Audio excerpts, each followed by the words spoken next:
Billionaire invited his ex-wife for New Year as a reconciliation. She arrived holding a baby. Welcome to Secrets Narrated. Before we begin, drop a comment telling us which city you're watching from. We love seeing how far our stories travel. When the story ends, don't forget to rate it from 0 to 10 and share what you felt along the way.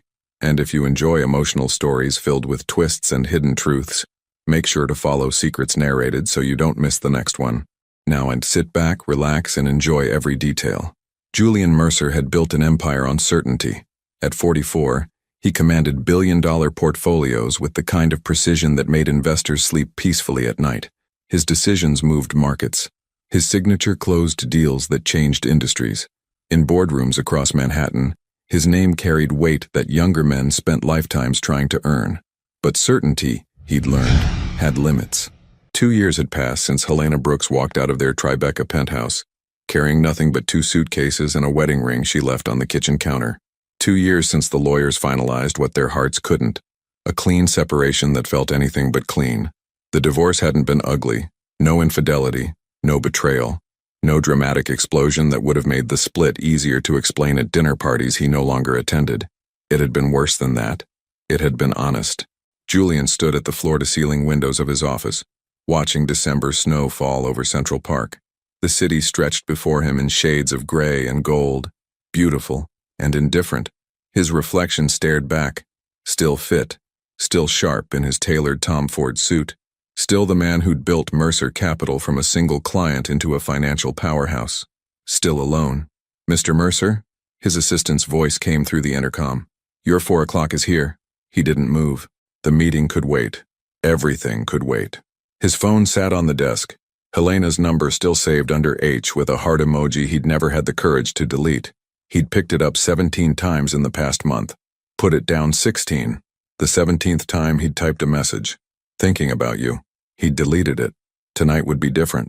Julian had spent the last year drowning in work, traveling between London and Singapore, restructuring portfolios and attending conferences where everyone knew his professional achievements, and nothing about the hollow space where his marriage used to be. He'd dated, briefly, unsuccessfully, a venture capitalist named Miranda who talked too much about blockchain, a curator from the Met who reminded him painfully of Helena's laugh. None of it worked, because none of it was her. The idea came to him 3 weeks ago during a particularly lonely whiskey at his private club. New Year's Eve was approaching, another year ending, another year of pretending the divorce had been the right choice. What if he stopped pretending? He'd crafted the text message with the same care he applied to billion-dollar contracts. "Helena, I know it's been a while. I'm having a small gathering for New Year's Eve. Nothing fancy, just a few people. I'd really like you to be there. No pressure. Just think about it." Her response came 6 hours later. "I'll come." 2 words that had kept him awake every night since. Julian's penthouse had been professionally decorated for the holiday. Elegant, understated, nothing like the warm chaos Helena used to create with strings of lights and homemade ornaments. His housekeeper had arranged champagne flutes and catered appetizers. Everything was perfect in that sterile, joyless way he'd grown accustomed to. He'd invited exactly 8 people. His business partner, Griffin, 2 couples from his building, his sister, Vanessa, who'd threatened to skip unless he stopped being a tragic idiot and fixed things with Helena, and Helena, the woman he'd loved since she walked into a charity auction 7 years ago, wearing a green dress and a smile that made him forget every rule he'd ever set for himself. The woman who'd organized their home with post-it notes and plants she named. The woman who'd slow danced with him in their kitchen at midnight and believed, genuinely believed, that love could be enough. It hadn't been. The fight started small. A comment here, a tension there. Helena mentioning a friend's baby shower. Julian changing the subject. Helena growing quiet during family dinners when someone asked about their plans. Julian pretending not to notice.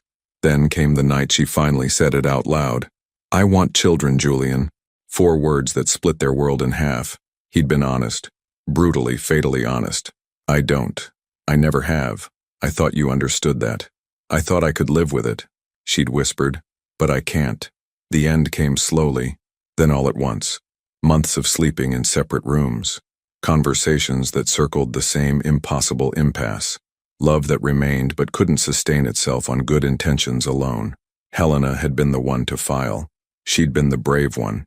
and he'd been the coward who let her go because admitting he was wrong felt like admitting weakness. Julian checked his watch. 6 hours until midnight. 6 hours until Helena walked through his door for the first time in 2 years. He'd rehearsed what he wanted to say, that he'd been thinking, that maybe he'd been too rigid, that people change, don't they? That losing her had taught him things wealth never could, that he missed her, that he was sorry, that maybe, just maybe, they could find a way forward he'd been too stubborn to see before. His phone buzzed. A text from Vanessa. "Don't screw this up." Julian smiled despite himself. His sister had always been direct. The snow fell harder now, blanketing the city in white. Fresh starts, clean slates, all those cliches people loved at New Year's. Maybe this time they'd be true. He straightened his tie, grabbed his coat, and headed home to prepare for the most important evening of his life. What Julian didn't know, what he couldn't possibly know, was that when Helena Brooks walked through his door in a few hours, she wouldn't be alone, and the future he'd been imagining would shatter the moment he saw who she was carrying in her arms. Would you have invited your ex to restart something that ended because you both wanted different futures? Helena Brooks had learned to measure time differently, not in quarters or fiscal years like she used to when she worked alongside Julian, managing the communication strategy for Mercer Capital. Now time came in increments of feeding schedules, nap windows, and the precious 15 minutes after Lily finally fell asleep when Helena could shower without listening for cries. Motherhood had rewritten every certainty she'd ever held. At 36, Helena looked different than she had 2 years ago. Her chestnut hair, once professionally styled every week, now lived in a perpetual messy bun. The designer dresses that used to fill her closet had been replaced by jeans with elastic waists and soft sweaters that could handle spit-up. She was softer everywhere, her body, her schedule, her heart. But her eyes held something new, something Julian had never seen. Purpose. "Mama." The voice came from the nursery, sweet and insistent. "Mama, up." Helena smiled, setting down the dress she'd been considering for tonight. A deep burgundy number she'd worn to a gallery opening 3 years ago, back when her biggest concern was whether the color complemented Julian's navy suit. She moved through the small 2-bedroom apartment in Brooklyn Heights, a far cry from the Tribeca penthouse, but hers in a way that marble and floor-to-ceiling windows never had been. Plants lined the windowsills, thriving under her care. Children's books scattered across the coffee table. A life built from scratch, messy and real. Lily stood in her crib, arms reaching up, her dark curls wild from sleep. At 17 months, she was all curiosity and joy, completely unaware that her existence was about to collide with a man who'd never wanted her to exist at all. "Hey, sweet girl." Helena lifted her daughter, breathing in that particular scent of baby shampoo and innocence. "Did you have a good nap?" Lily pressed her face into Helena's neck, that gesture of pure trust that still made Helena's chest tighten. Every single time. This child had saved her. Helena carried Lily to the kitchen, settling her into the high chair with apple slices and cheese crackers. Through the window, she could see Brooklyn spreading out in shades of brick and winter light. It wasn't glamorous, but it was honest. Her phone sat on the counter, Julian's text still visible. "I'd really like you to be there." She'd read those words approximately 200 times since they arrived. Her best friend Cassidy had been horrified when Helena told her she'd accepted. They'd spent 3 hours on the phone, Cassidy's voice rising with each objection. "Are you insane? You're going to walk into his New Year's party with his daughter, the daughter he doesn't know exists, and just, what, surprise him? I'm not hiding her, Cass. You've been hiding her for almost 2 years. I've been protecting her," Helena had corrected quietly. "There's a difference. The decision to keep the pregnancy from Julian hadn't been easy. It had been excruciating." She remembered the moment she'd seen those 2 lines on the test, 1 month after moving out of their home. She'd been sitting on the floor of her new apartment, barely furnished, still smelling of paint, preparing for the first appointment regarding in vitro fertilization. The irony was devastating. She'd spent years pushing down her desire for motherhood, convincing herself that loving Julian was enough, that being his wife, his partner, his person could fill the space where maternal instinct lived. It couldn't. The fights had grown worse in their final year of marriage. Not screaming matches. They'd never been that kind of couple. But quiet, corrosive disagreements that left them sleeping on opposite sides of the bed, oceans apart. "Why isn't what we have enough?" Julian had asked one night, genuine confusion in his voice. "Because I'm disappearing," she'd whispered back, "and I don't know how to stop it." She'd filed for divorce on a Tuesday. signed the papers on a Friday, moved out the following Monday while Julian was in London, because she couldn't bear to see his face and know she was breaking both their hearts. Then came the pregnancy test. Helena had sat with that knowledge for 72 hours before deciding. She'd written Julian's number 3 times, erased it 3 times. In the end, she chose silence, not because she wanted to punish him, but because she knew, with absolute certainty, that Julian would do the right thing. He'd offer money, support, involvement. He'd be noble about it, and it would destroy him. Julian Mercer didn't do anything halfway. If he decided to be a father, he'd commit completely to a role he'd spent his entire adult life avoiding. He'd resent it, resent her, eventually resent Lily. Helena couldn't do that to her child, couldn't raise a daughter in the shadow of her father's regret, so she'd built a life alone. It wasn't the life she'd imagined. Working from home as a freelance consultant, barely making rent, shopping at thrift stores, learning to function on 4 hours of sleep. Her mother, Patricia Brooks, helped when she could, but she lived in Portland and was still recovering her strength after breast cancer treatment last year. At 62, she'd already sacrificed so much raising Helena alone after her father left. Helena refused to burden her further. Most nights, Helena fell into bed exhausted, questioning every choice she'd ever made. But then Lily would laugh, that pure, unself-conscious sound, and Helena would remember why she'd chosen this, why she'd choose it again and again. "Mama, what?" Lily pointed at the dress hanging on the bedroom door. "That's for tonight, baby. Mama has to go somewhere." Cassidy was coming to watch Lily. That had been the plan when Helena accepted Julian's invitation. A few hours at the party, polite conversation, maybe closure. Then yesterday, Cassidy's daughter came down with the flu. "I'm so sorry," Cassidy had said, genuinely distressed. "I can't risk exposing Lily. Can you find someone else?" Helena had tried. Her mother was in Portland. Her neighbor was traveling.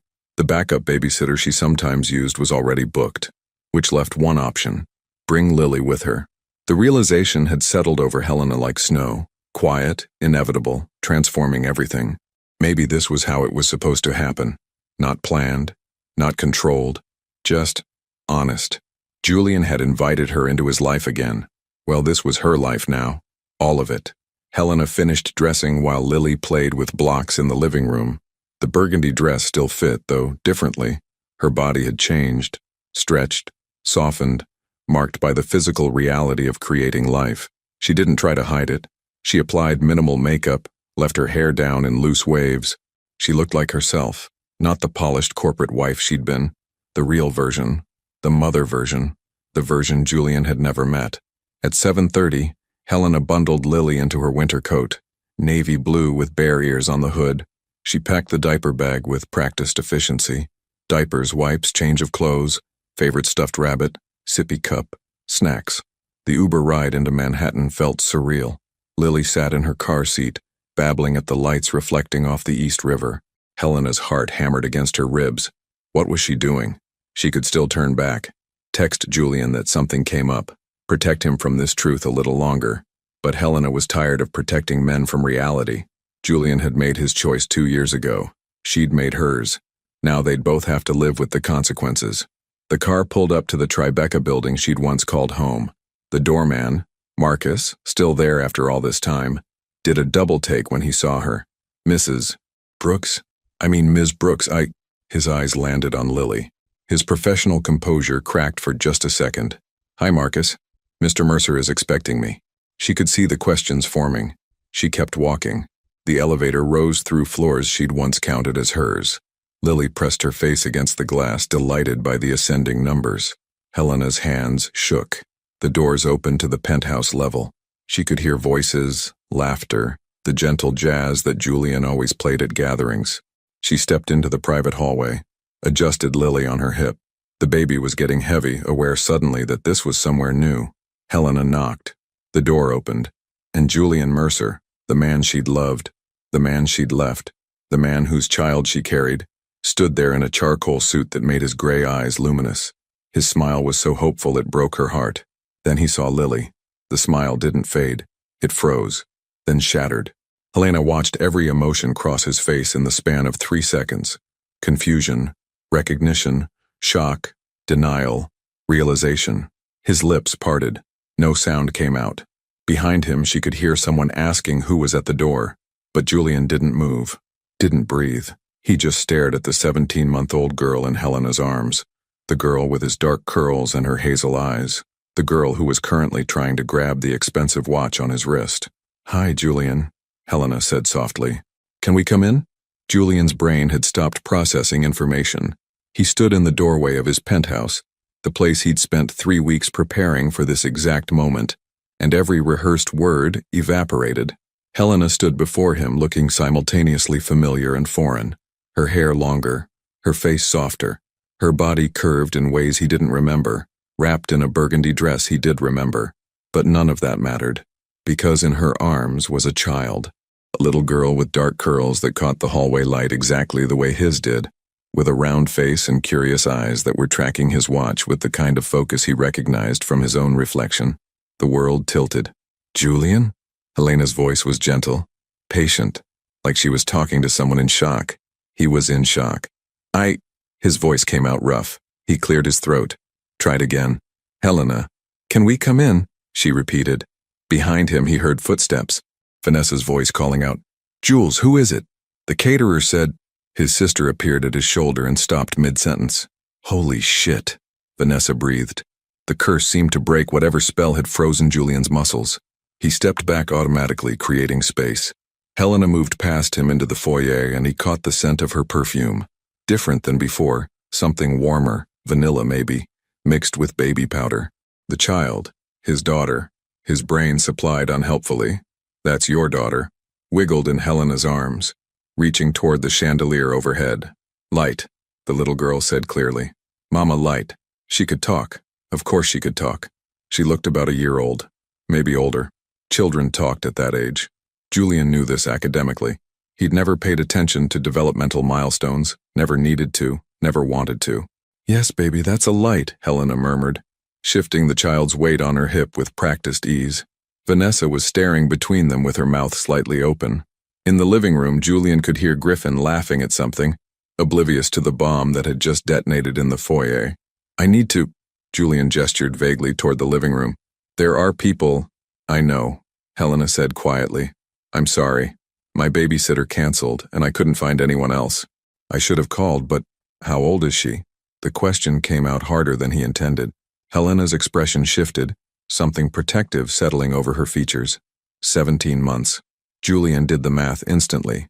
The same skill that made him a fortune in asset management now turned against him. 17 months. They'd been separated for 24 months, which meant, "She's mine." It wasn't a question. Helena held his gaze. Yes. The single word carried the weight of 2 years of silence. Vanessa made a small sound. Julian couldn't look at his sister, couldn't look at Helena, could only stare at the tiny human who'd just rewritten his entire existence. "Jules!" Griffin's voice preceded him into the foyer. "Everything okay? We're about to open the—" Oh, Griffin Lancaster, Julian's business partner for 15 years, stopped short. His eyes went wide behind his glasses. "Helena, wow, it's been... You look... And you have a..." Griffin's usual eloquence failed him completely. The little girl chose that moment to let out a shriek of delight and launch herself toward the chandelier again, nearly toppling out of Helena's arms. "Whoa, Lily, careful!" Helena adjusted her grip, and Julian noticed for the first time how tired she looked beneath the makeup. The faint shadows under her eyes, the way she swayed slightly, like rocking, was automatic now. Lily. His daughter's name was Lily. "Maybe we should..." Vanessa gestured toward Julian's study. "Talk? Privately?" Julian nodded numbly. He led them down the hallway, acutely aware of Helena following behind him, of Lily babbling about lights and pretty things in a voice that was somehow already completely distinct. His study looked exactly as it had the day Helena left.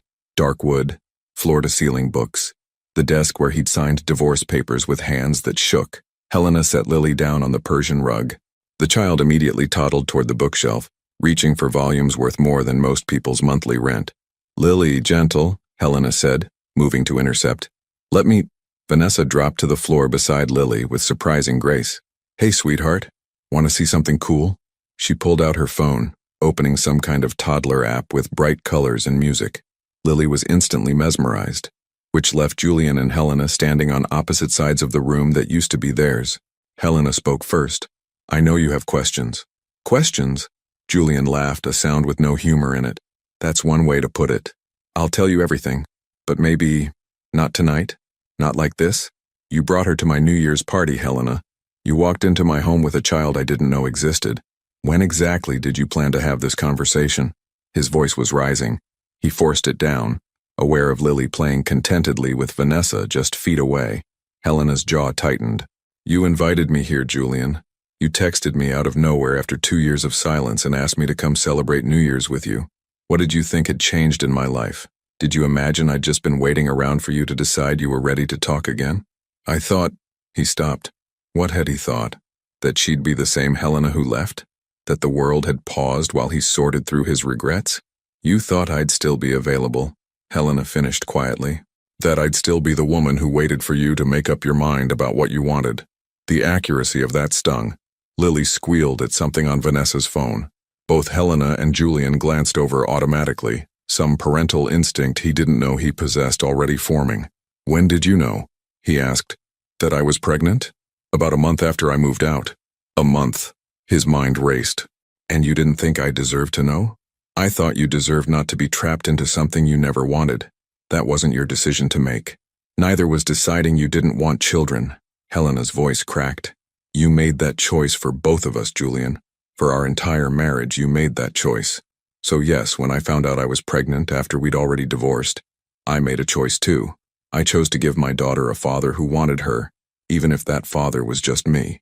The words hit like physical blows. That's not fair, Julian said. But even he could hear how weak it sounded. None of this is fair. Helena's eyes were bright with unshed tears. You think this was easy? Raising her alone? Working from home because childcare costs more than I make? Explaining to my mother why her granddaughter doesn't have a father in her life? She has a father. Julian's voice came out raw. I'm standing right here. Are you? Helena challenged. Because the Julian I married was very clear that he wanted nothing to do with fatherhood. Has that changed in the last... She glanced at her watch. 20 minutes since you found out she exists? Julian opened his mouth, closed it. He had no answer. Because he didn't know. Didn't know what he felt beyond the shock and the rage and the strange, terrifying sensation of looking at Lily and seeing his own features reflected back at him in miniature. In the silence, Lily began to fuss. Small, unhappy sounds that escalated quickly. She's tired, Helena said, moving toward her daughter. It's past her bedtime. She scooped Lily up, and the child buried her face in Helena's neck with a whimper. Helena swayed, humming something soft and wordless. Julian watched them together. This unit of two that had formed while he'd been planning speeches about second chances, and felt something crack open in his chest. I have guests, he said finally. People expecting us to... You should get back to your party, Helena agreed. This was a mistake, I'll go. No. The word came out more forcefully than he intended. Helena stopped, Lily quiet now against her shoulder. Stay, Julian said. Please. Just stay. We don't have to talk about this now, but don't leave. Not yet. He could see her wavering, could see the exhaustion in every line of her body. It's New Year's Eve, he continued quietly. I invited you because I wanted you here. That hasn't changed. Everything has changed. I know. He met her eyes. But stay anyway. Helena looked at Lily, who was fighting sleep with the determination only toddlers possessed. Then back at Julian. 1 hour, she said finally. Then I need to get her home and in bed. 1 hour, Julian agreed. Vanessa stood, smoothing her dress. I'll tell everyone you got held up. Take your time. She left, closing the door behind her with a soft click. Julian and Helena stood in the study, their daughter between them, while in the other room people laughed and drank champagne and counted down to a new year. A new year that had already changed everything. Her birthday, Julian said suddenly. When is it? Helena's expression softened slightly. July 19th, he calculated backward. July, which meant she was conceived in October, their last good month before everything fell apart. Her full name? Julian asked quietly. Lily Helena Brooks. Helena paused. I gave her my maiden name. I didn't think I had the right to use yours when you didn't know she existed. The choice stung, but he understood it. We can change it, if you want. Brooks Mercer, or just Mercer. Let's take things one step at a time. She has my hair, he said, the observation absurd and insufficient and the only thing he could articulate. She has your stubborn streak too, Helena replied, and there was the ghost of a smile in her voice. Refuses to eat anything green, wants to do everything herself. What else? What? What else should I know about her? Helena shifted Lily's weight, considering. She loves books. Can't read them yet, obviously, but she likes when I read to her. Always wants the same 3 stories. She's terrified of the vacuum cleaner but obsessed with the washing machine. She can count to 5. She calls birds flies and refuses to wear socks. Julian absorbed each detail like a man memorizing a map to somewhere he'd never planned to go. Does she ask about me? The question came out smaller than he intended. Helena's eyes held something that might have been pity. She's 17 months old, Julian. She doesn't understand the concept of fathers yet, which meant he was a stranger to his own daughter. The thought was unbearable. From the living room came the sound of a champagne cork popping, followed by cheers. Julian looked at Helena, really looked at her for the first time since she'd arrived, at the woman who'd carried and birthed and raised their child alone, who'd made impossible choices and lived with the consequences. I'm sorry, he said. For what? For not being what you needed. For making you choose between me and motherhood, he gestured helplessly at Lily. All of it. Helena's throat worked. I'm sorry too, for not telling you, for keeping her from you. I thought I was doing the right thing, but I don't know anymore. I don't know anything anymore. Her voice broke on the last word. They stood there in the dim light of his study, the ghost of their marriage hanging between them alongside the very real, very tangible proof that some things couldn't be undone. Lily's breathing had evened out.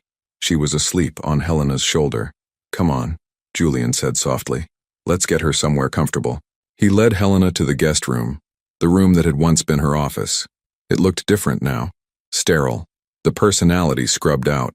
Helena laid Lily gently on the bed, building a fortress of pillows around her. They both stood watching the child sleep, Julian's daughter. The thought was still impossible, still terrifying.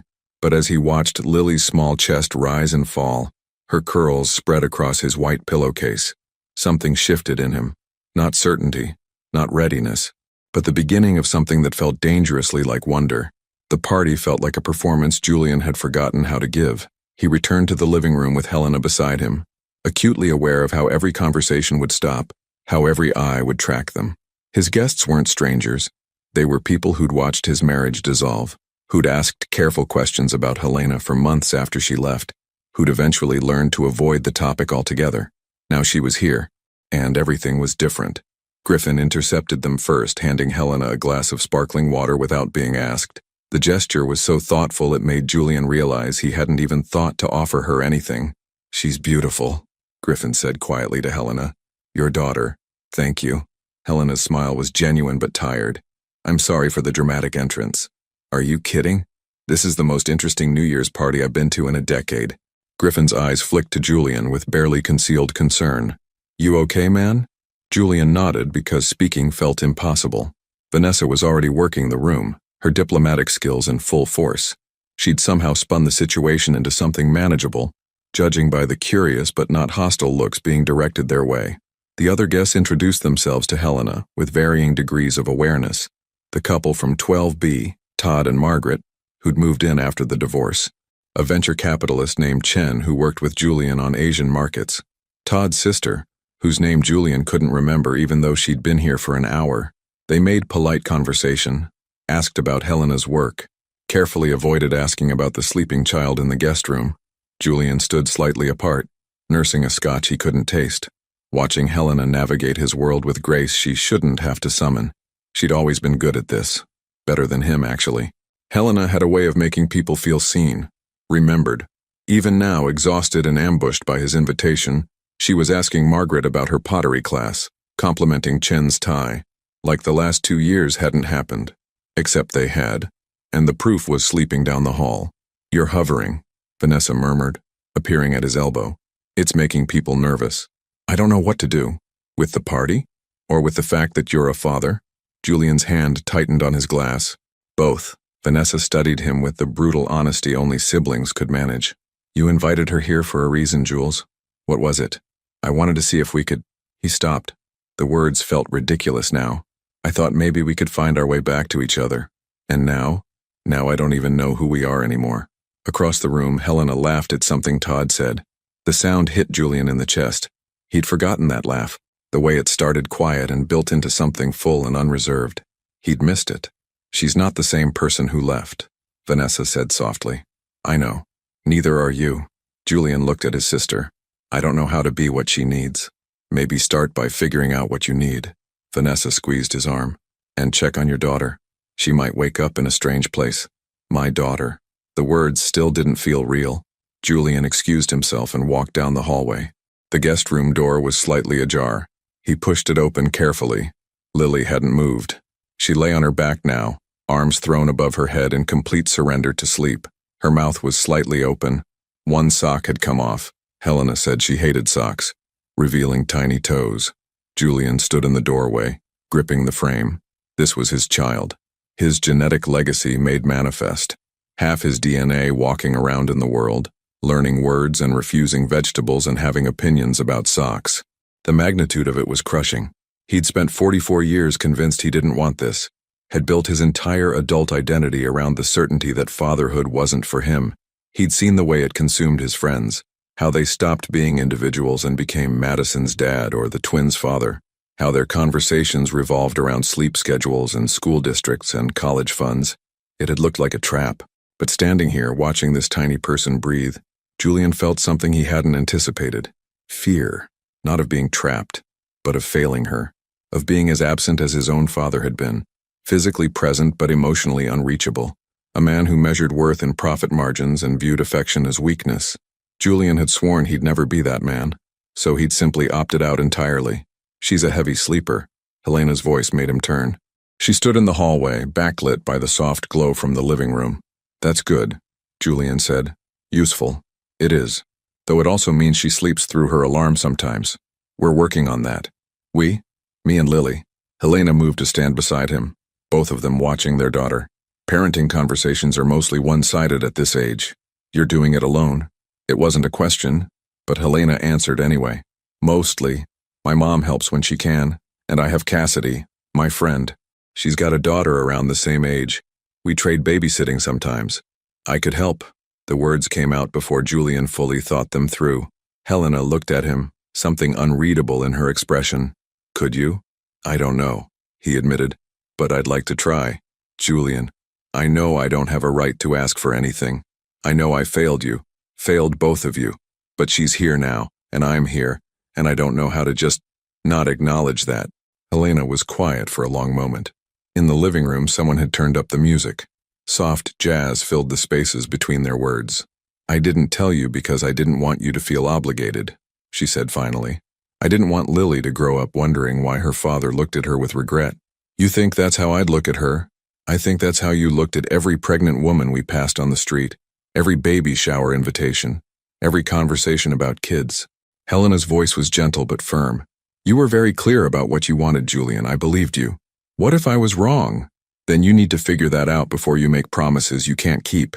Because that little girl in there, she deserves better than a father who's trying to want her." The words landed like a punch. Helena touched his arm briefly, a ghost of the intimacy they used to share, then walked back toward the party. Julian stayed in the doorway, watching Lily sleep and feeling the weight of every choice he'd ever made pressing down on his shoulders. When he finally returned to the living room, it was 11:30. The energy had shifted toward anticipation.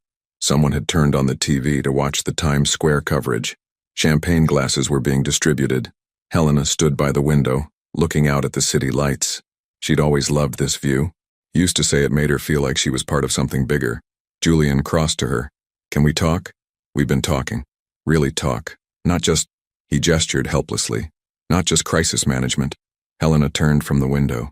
This close, he could see the fine lines at the corners of her eyes that hadn't been there before. The small scar on her collarbone from a childhood bicycle accident, the freckle behind her left ear, all the details he'd cataloged during their marriage. Still there, still hers. "What do you want to talk about?" she asked. "Why did you really come tonight?" The question seemed to surprise her. "You invited me. You could have said no. You've been saying no for 2 years. Helena looked away. When she spoke, her voice was barely above a whisper. "Because I missed you. Because it's been 2 years and I still miss you. And I thought maybe seeing you would help me finally move on. Has it? No." She laughed softly, sadly. "It's made everything worse." In the background, the TV announcer was counting down. 2 minutes to midnight. I used to imagine this, Julian said. You coming back? Us finding our way to each other again. But in my version, nothing had changed. We just pick up where we left off. That was never going to happen. I know that now. The countdown continued. 90 seconds. I don't know how to do this, Julian admitted. Be a father, be in her life. I don't have a map for this. Neither did I. Helena met his eyes. I figured it out. You learn as you go. What if I mess it up? You will. Every parent does. The question is whether you'll show up anyway. 60 seconds. Around them, people were gathering. Vanessa appeared with champagne, pressing glasses into their hands. Griffin was laughing at something Chen said. Margaret and Todd were already kissing, jumping the gun on midnight. I want to try, Julian said. I want to know her. I want 30 seconds, someone called out. The room erupted in synchronized counting. 29, 28, 27. Helena held his gaze. This isn't about us, Julian. Whatever happens with Lily, it's separate from this. She gestured between them. What is this? He asked. 15, 14, 13. I don't know. History. Regret. Unfinished business. 10, 9, 8. What if I want it to be more than that? 5, 4, 3. Helena's eyes were bright with unshed tears.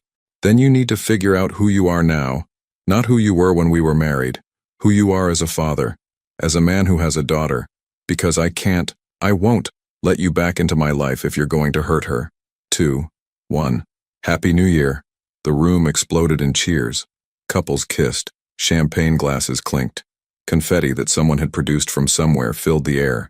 Julian and Helena stood perfectly still in the center of chaos. Happy New Year, Helena, he said quietly. Happy New Year, Julian. They didn't kiss, didn't embrace, but something passed between them in that moment. An acknowledgement, a possibility, a terrifying, exhilarating, completely uncertain future. From down the hall came a cry. Lily, woken by the noise. Helena set down her untouched champagne. I'll come with you.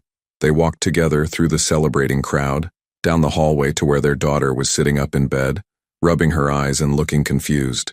Mama? Lily's voice was small, frightened by the unfamiliar room. I'm here, baby. Helena scooped her up. You're okay. Mama's here. Lily buried her face in Helena's neck, then peeked out at Julian with curious, uncertain eyes. Hi, Lily, Julian said softly. The child stared at him. He stared back. Then Lily did something that would replay in Julian's mind for the rest of his life. She smiled at him. Just a small smile, tentative and fleeting, but it was there. And in that smile, Julian saw his entire future rearrange itself. Julian had negotiated billion-dollar mergers with less anxiety than he felt standing outside Helena's Brooklyn apartment at 9 o'clock on a Tuesday morning. He'd texted the night before. Can I see her? See both of you? Helena's response had been measured. Tuesday, 9 a.m. Don't be late. He'd arrived 15 minutes early and spent the time sitting in his car, watching people navigate the snowy sidewalk. Young parents with strollers, a woman carrying groceries and a toddler simultaneously, an older man walking a small dog, normal people living normal lives. Lives that didn't include drivers and housekeepers and penthouses with views that cost more than most people's yearly salary. Julian had spent 4 days researching. He'd ordered 7 books on parenting toddlers and read 3 of them cover to cover. He'd watched YouTube videos about child development. He'd called his sister at midnight asking incomprehensible questions about nap schedules and food allergies. Vanessa had been patient but firm. Jules, you can't learn to be a parent from a book. You just have to show up. So here he was, showing up. He knocked on the door of apartment 3C. Helena answered wearing jeans and an oversized sweater, her hair in that messy bun he was starting to recognize as her default. She looked surprised to see him even though she'd told him to come. You're early. I didn't want to be late. She studied him for a moment, then stepped aside. Come in. The apartment was small but warm. Plants everywhere. Books stacked on every surface. A play kitchen in the corner with plastic food scattered around it. Children's artwork, mostly scribbles, taped to the refrigerator. It looked nothing like the sterile perfection of his penthouse. It looked like a home. Lily sat on the floor in footy pajamas covered in dinosaurs, building a tower of blocks with intense concentration. She glanced up when Julian entered, her expression neutral. No smile this time. Lily, you remember Julian? Helena said gently. The child looked at him, then back at her blocks. She added another one to the tower with careful precision. Julian felt absurdly hurt by the dismissal. She's focused, Helena explained. Once she starts a project, everything else disappears. I have no idea where she gets that. She said it lightly, but Julian heard the subtext. She gets it from you. Can I? He gestured at the floor. Can I sit with her? Of course. Julian lowered himself to the carpet, suddenly aware of how expensive his suit was, how ridiculous he must look. He'd dressed for the office, not for floor time with a toddler. Lily continued building. Her tower was getting precarious. That's very tall, Julian offered. No response. He looked to Helena for guidance. She was watching from the kitchen, her expression unreadable. Maybe help her, she suggested. Julian reached for a block. The moment his fingers touched it, Lily's hand shot out. Mine, she said firmly. He pulled back as if burned. Sorry, I was just… Mine block. Lily clutched the wooden cube to her chest, her expression fierce. Lily, Helena said, moving closer. It's okay to share blocks. No share, mine. We talked about this, remember? When we share, we have more fun. Lily considered this, her little face scrunched in concentration. Then she held out the block to Julian. You build? It was the first time she'd addressed him directly. Julian took the block like it was made of glass. Where should it go? Lily pointed at the top of the tower. There. He placed it carefully. The tower wobbled, but held. Lily clapped her hands. Good job. The praise, simple and automatic, hit Julian harder than he expected. For the next 20 minutes, they built together. Lily gave instructions. Julian followed them. The tower grew impossibly tall, defying physics and Julian's expectations. When it finally toppled, which Lily seemed to find hilarious rather than upsetting, she immediately started rebuilding. Again, she demanded. Helena appeared with coffee for Julian, water for Lily. You're doing well. She's very bossy, Julian said, but he was smiling. Wonder where she gets that. Helena settled onto the couch, watching them. You don't have to stay in your suit, you know, you could… relax. Julian looked down at himself. His jacket was already wrinkled from sitting on the floor. His pants probably had block dust on them. I came from the office. It's 9:15 on a Tuesday morning. You work for yourself. She had a point. I wanted to look. He stopped. I don't know. Professional? You're playing blocks with a toddler, not pitching to investors. Lily chose that moment to climb into Julian's lap without warning, using his knee as leverage to reach a block on the far side of their workspace. Julian froze. She was warm, solid, real. Her weight settled against him with complete trust, like she'd done this 1,000 times before. She hadn't. Not with him, but she was doing it now. Block! Lily announced, triumphant, holding up her prize. Then she looked up at Julian. You have block? He found his voice. I do. Give Lily? He handed it over. She patted his hand in thanks and climbed off his lap to continue building. The entire interaction had lasted maybe 30 seconds. Julian felt like he'd run a marathon. Helena was watching him with an expression he couldn't quite read. Not quite amusement, not quite sadness, something in between. She likes you, Helena said quietly. How can you tell? She doesn't share blocks with just anyone. And the lap thing, that's new. She's usually more cautious with people she doesn't know well. I'm her father, Julian said. The words still felt foreign. She shouldn't have to be cautious with me. She doesn't know that yet. You're still a stranger to her. The truth of that was painful. They sat in silence for a while, watching Lily play. The apartment was warm, almost too warm. Julian could hear neighbors through the walls, someone's music, a barking dog, footsteps overhead. Helena's life, the one she'd built without him. How do you do it? He asked finally. Do what? All of it. Alone. Work and childcare and… He gestured at the apartment, the blocks, the whole impossible task of raising a human being. Helena was quiet for a moment. You just do. Because the alternative is not doing it, and that's not an option. But it's not fair. You shouldn't have to… Julian.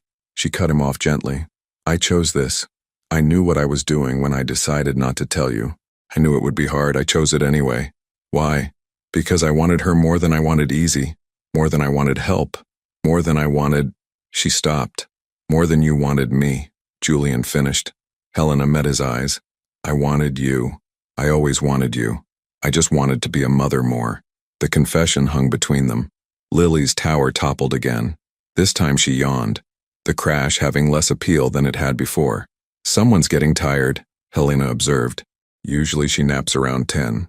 Julian checked his watch. 9:45. He'd been here less than an hour. I should go, he said, starting to stand. You could stay, Helena offered.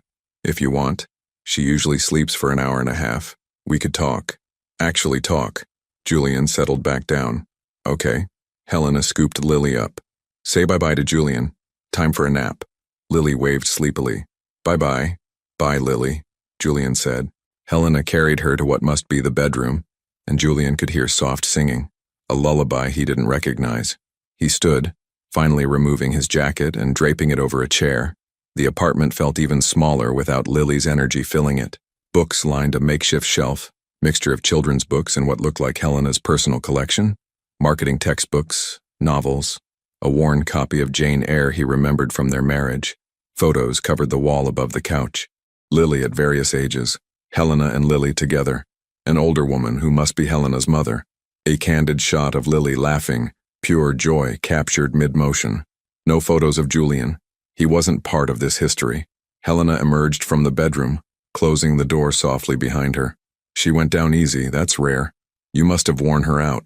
I barely did anything. Playing is work for toddlers, especially with new people. Helena moved to the kitchen. Have you eaten? I was going to make eggs. I'm fine.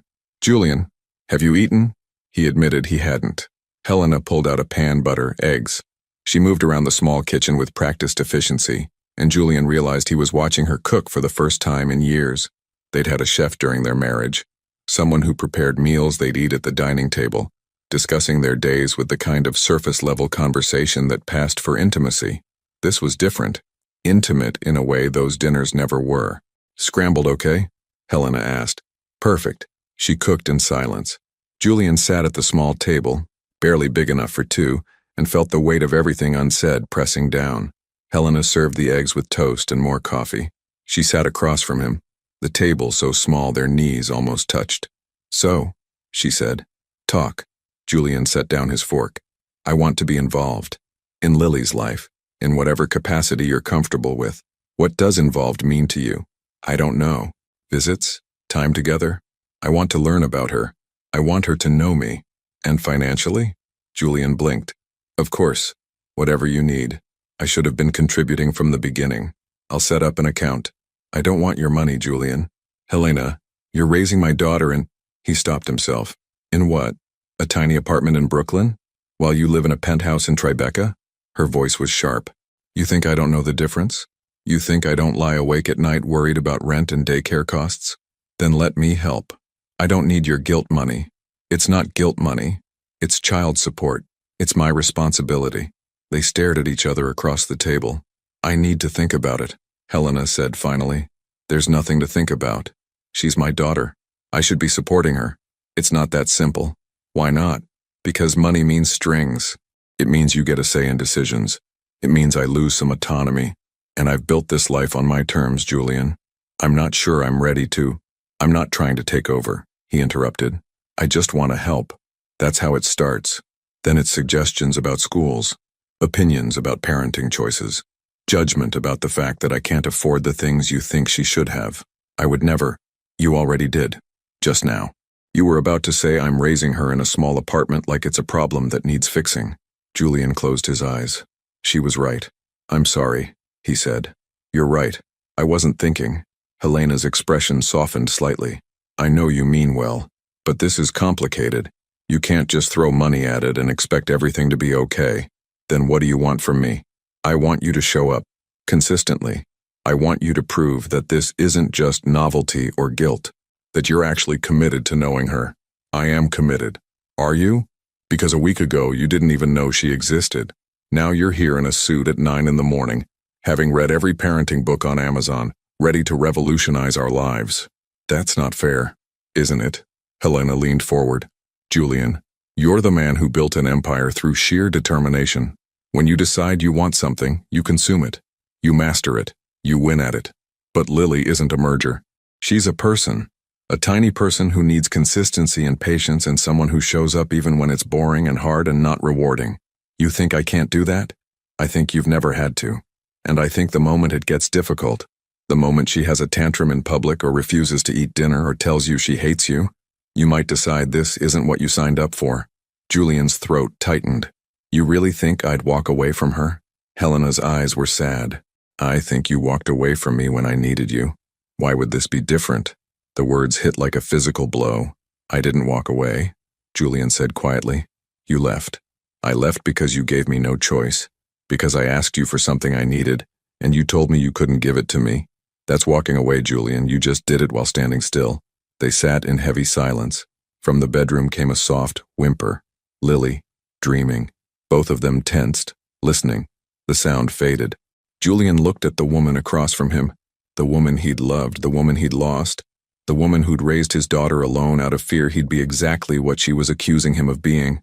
Maybe she was right. Maybe he would fail at this. Maybe the novelty would wear off and he'd realize he'd been right all along. That fatherhood wasn't for him. But looking at Helena, at the life she'd built through sheer determination, at the way she'd sacrificed everything to give Lily the parent she deserved, Julian knew he had to try. Not because it was his responsibility, not because it was the right thing to do, but because somewhere in the last hour, watching a toddler boss him around about blocks and feeling her weight in his lap, and seeing Helena's fierce protectiveness, he'd started to want this. And that was the most terrifying thing of all. 3 weeks into fatherhood, Julian Mercer learned that good intentions meant nothing when your daughter was screaming in the middle of a crowded restaurant. It had started as a simple idea. Take Lily to lunch. Give Helena a break. Prove he could handle a few hours alone with his daughter. Now he was standing in the middle of a upscale bistro in Soho, while Lily shrieked, "No, no, no," at a volume that seemed impossible for someone so small. Every head in the restaurant had turned. Julian felt sweat forming under his collar despite the January cold outside. "Lily, please," he said, trying to keep his voice calm like the parenting book suggested. "Just try one bite." "No, like it." Lily pushed the plate of grilled chicken and vegetables away with such force it nearly slid off the table. "Want nuggets?" "This is better than nuggets. It's nuggets, nuggets, nuggets," she was chanting now. A woman at the next table was openly staring. A server hovered nearby, clearly wanting to help but not knowing how. Julian's phone buzzed. A text from Griffin. "Board meeting in 30. Where are you?" He'd forgotten. Completely forgotten. The past 3 weeks had been a blur of rearranged schedules and steep learning curves. Julian had started visiting Helena's apartment 3 times a week. Tuesday and Thursday mornings before work. Saturday afternoons. He'd learned that Lily hated green beans but would eat broccoli if you called them tiny trees.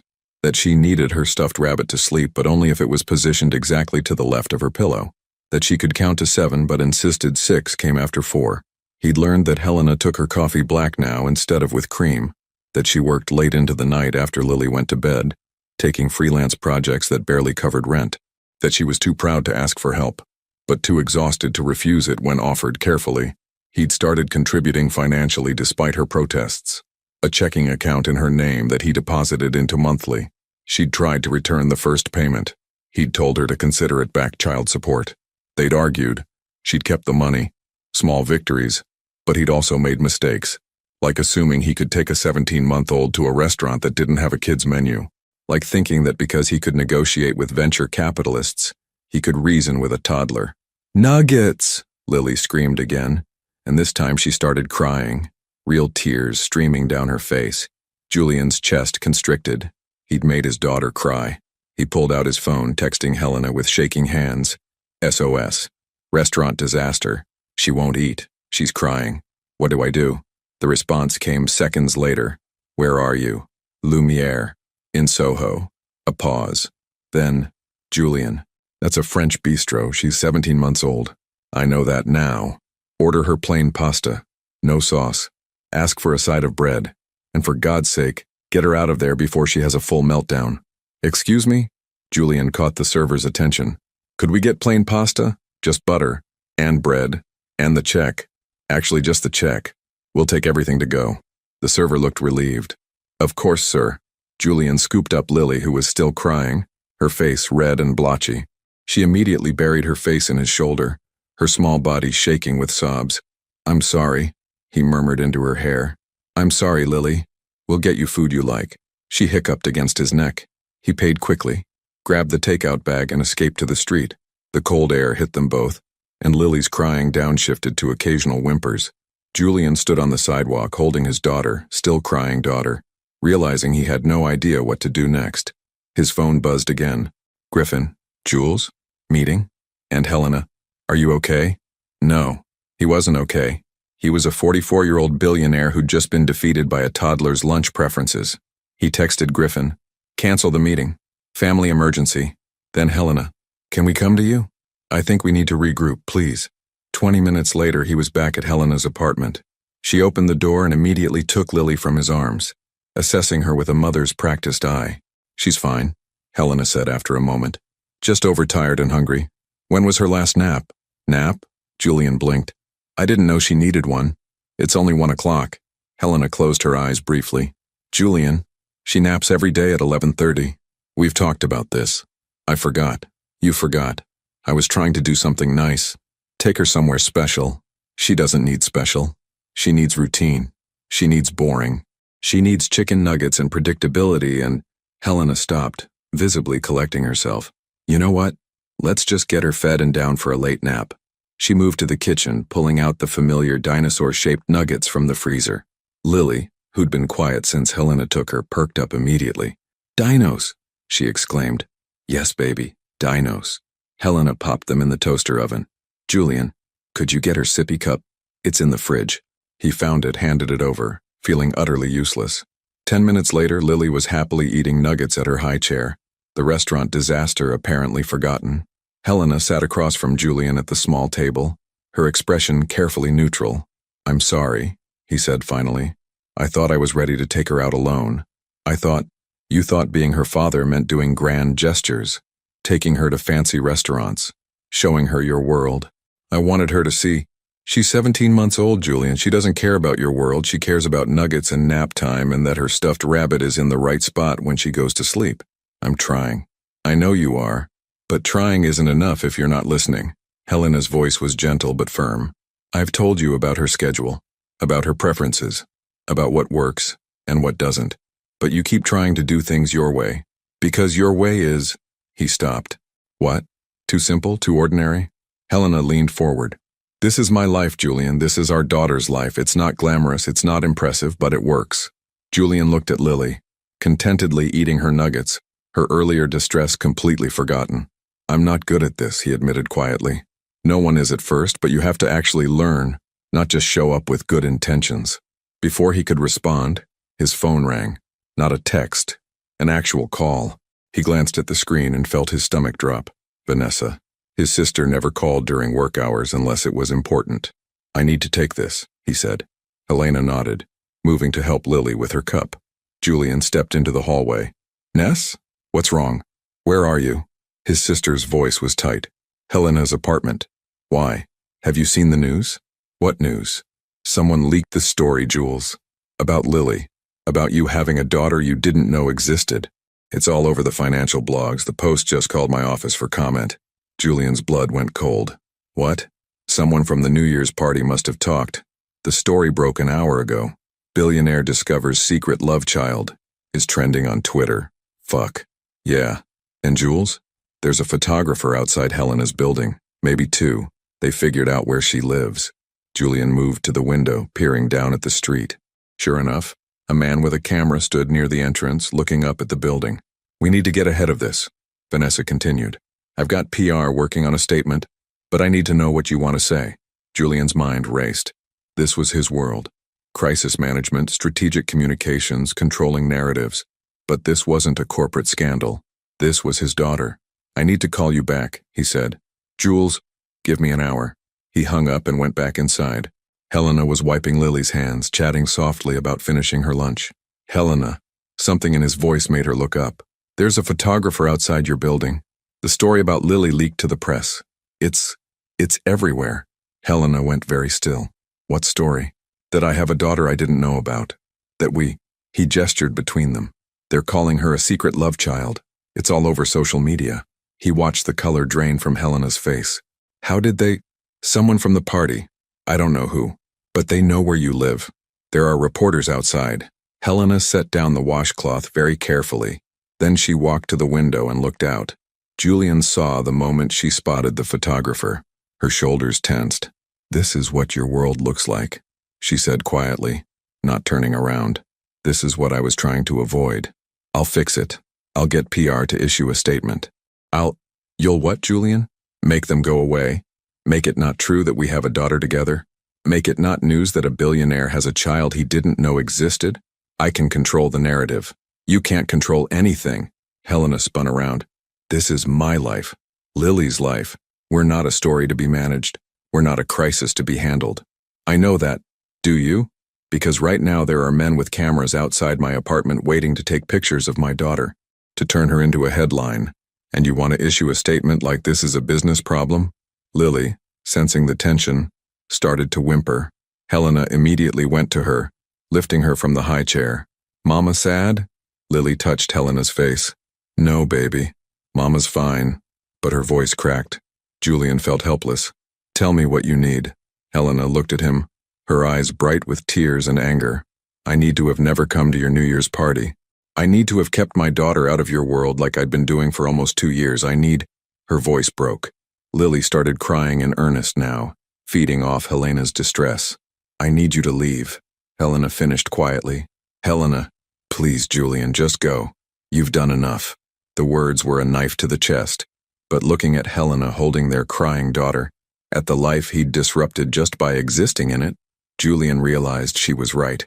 He'd thought showing up was enough, thought wanting to be a father was enough, but all he'd brought was chaos.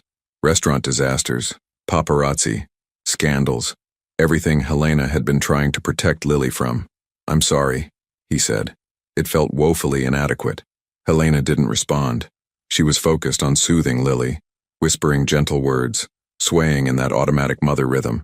Julian let himself out quietly. In the hallway, he could hear Lily's cries fading, could hear Helena singing softly. He'd wanted to be part of their world. Instead, he'd destroyed their peace. Julian took the stairs down, not wanting to wait for the elevator, needing to move. When he emerged onto the street, a camera flash went off immediately. "Mr. Mercer, is it true you have a daughter? How long have you known? Is Helena Brooks the mother? Are you planning to seek custody?" That last question made Julian stop cold. He looked at the reporters, 3 of them now, multiplying like parasites. He could destroy them, could call lawyers, could make their lives hell, but that would only make this worse, make it a bigger story, make Lily more of a target. So instead, Julian did something he'd never done before. He said nothing. He walked past the cameras, got into his car, and drove away. And for the first time since learning he was a father, Julian Mercer had absolutely no idea what to do next. Helena didn't leave her apartment for 3 days. She'd closed the blinds the moment Julian left, blocking out the photographers who'd multiplied like a virus. By evening, there were 7 of them. By the next morning, a news van had joined them. Her phone hadn't stopped ringing. Unknown numbers, reporters, a producer from some morning show wanting an exclusive interview, someone claiming to be from a women's magazine offering to pay for her story. She'd turned off her phone on day 2. Cassidy brought groceries, sneaking in through the building's back entrance.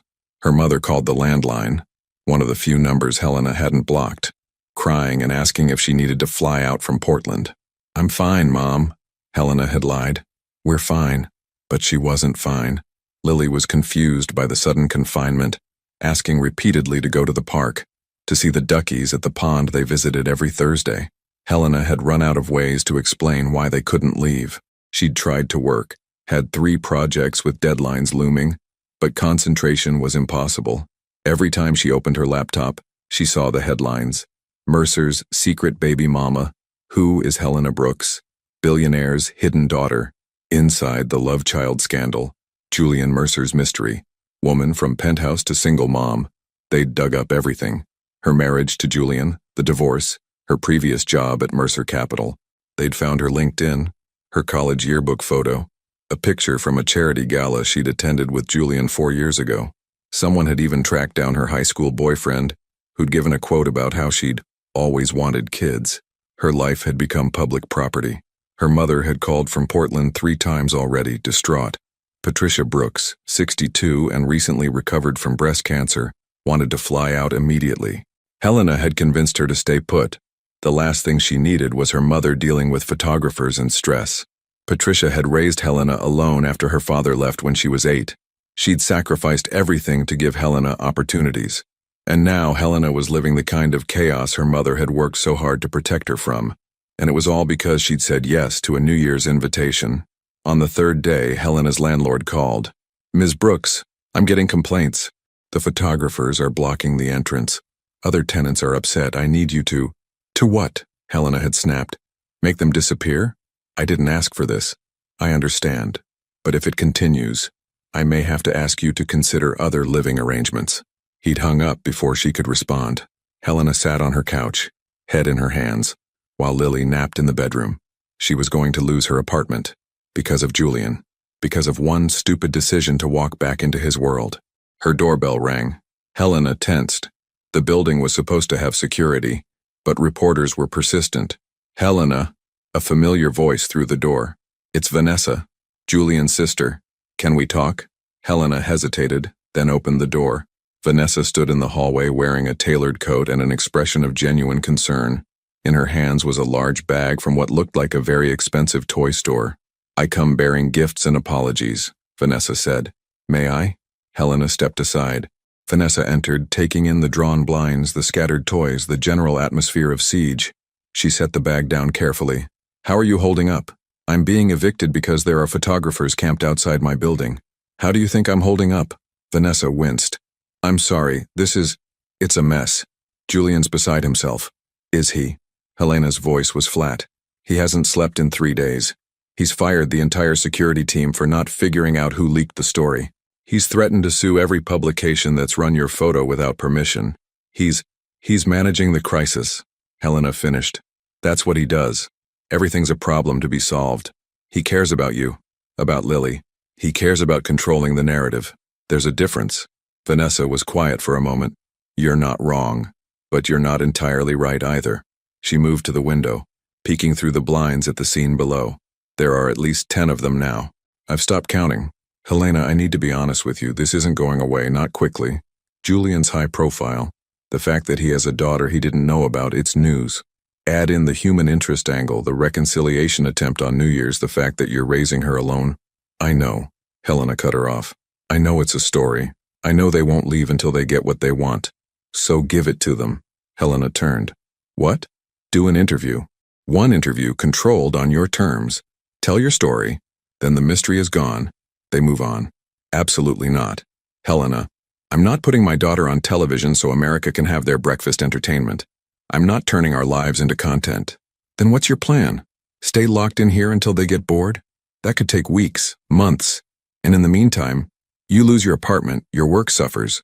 Lily stays trapped inside." "Don't." Helena's voice shook. "Don't you dare tell me what's happening to my daughter. I know what's happening. I'm living it." Vanessa raised her hands in surrender. "I'm sorry. I'm not trying to make this worse. I'm trying to help."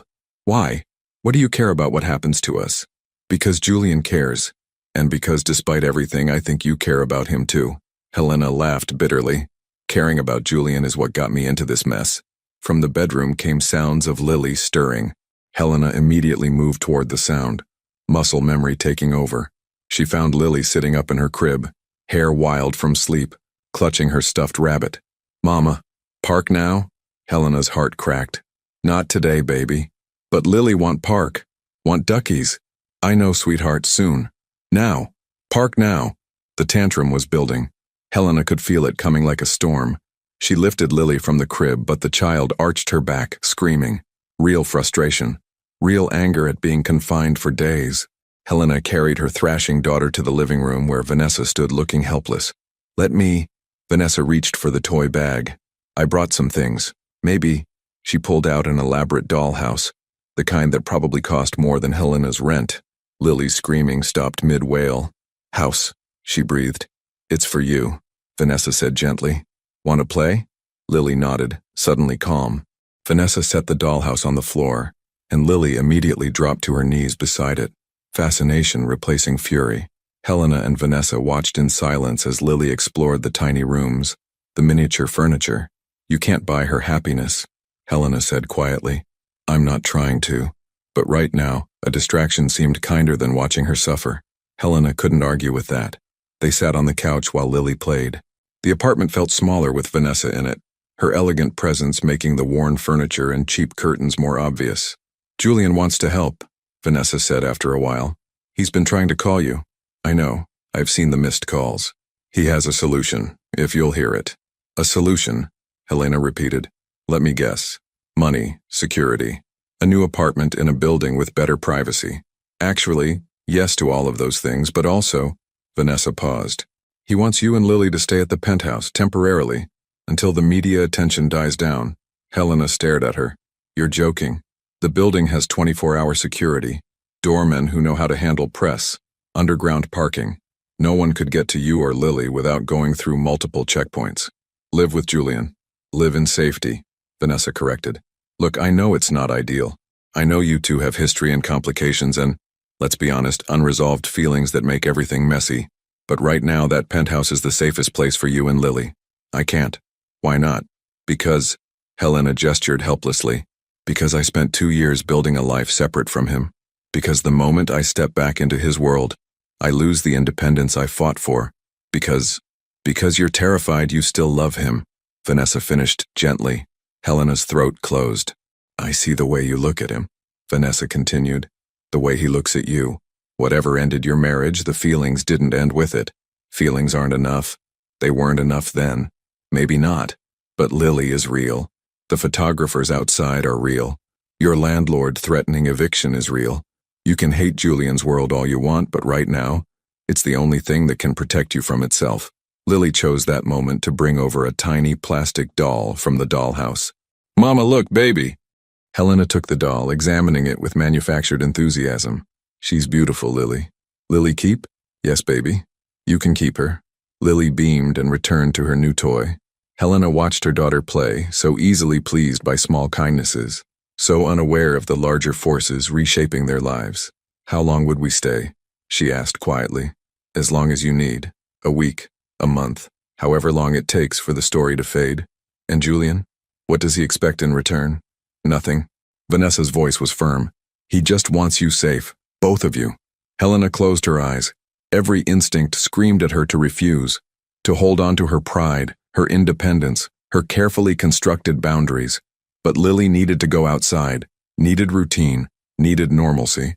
And Helena couldn't give her that. Not here, not anymore. "I need to think about it," she said finally. "Of course. But Helena?" Vanessa stood, preparing to leave. "Don't think too long. Those photographers aren't going anywhere. And winter in Brooklyn with a toddler who can't go outside, that's not sustainable." She was right. Helena hated that she was right. After Vanessa left, Helena sat on the floor with Lily, playing with the expensive dollhouse she hadn't asked for, considering an offer she didn't want. Her phone, still turned off, sat on the counter. 53 missed calls, probably. Voicemails she couldn't bring herself to listen to. Among them would be Julian's voice, apologizing, offering solutions, trying to fix what his mere existence in their lives had broken. Helena picked up her phone, turned it on. Notifications flooded in, texts, calls, emails, news alerts. She ignored all of them and opened a new message to Julian. "We need to talk, not by text. Face to face." His response came within seconds. "When? Where? I'll come to you. Tomorrow, 8 p.m., after Lily's asleep. Come to the back entrance. I'll be there." Helena set the phone down and looked at her daughter, happily narrating a story about the tiny dolls in the tiny house. Tomorrow, she'd make a choice. Accept Julian's help and step back into his world, or refuse and watch her own world crumble from the outside pressure. Neither option felt like winning. Both felt like surrender. But for Lily's sake, Helena would choose the surrender that kept her daughter safe, even if it destroyed whatever was left of Helena's heart in the process. Julian arrived at exactly 8 o'clock, emerging from a black SUV with tinted windows that had been waiting in the alley behind Helena's building. He looked terrible. Helena watched from her third-floor window as he glanced up, scanning the building like he was memorizing escape routes. Even from this distance, she could see the shadows under his eyes, the slight dishevelment of his usually immaculate appearance. He looked like a man who hadn't slept in days. She buzzed him up. The knock came soft, careful not to wake Lily. Helena opened the door to find Julian standing in her hallway looking both familiar and foreign. He wore jeans. She couldn't remember the last time she'd seen him in jeans, and a sweater instead of his usual suits. Trying to look approachable, trying to look like someone who belonged in her world. "Hi," he said. "Come in." He stepped inside, and Helena was struck by how much smaller her apartment felt with him in it. Julian had always taken up space, not physically, but energetically. His presence commanded rooms, shifted atmospheres.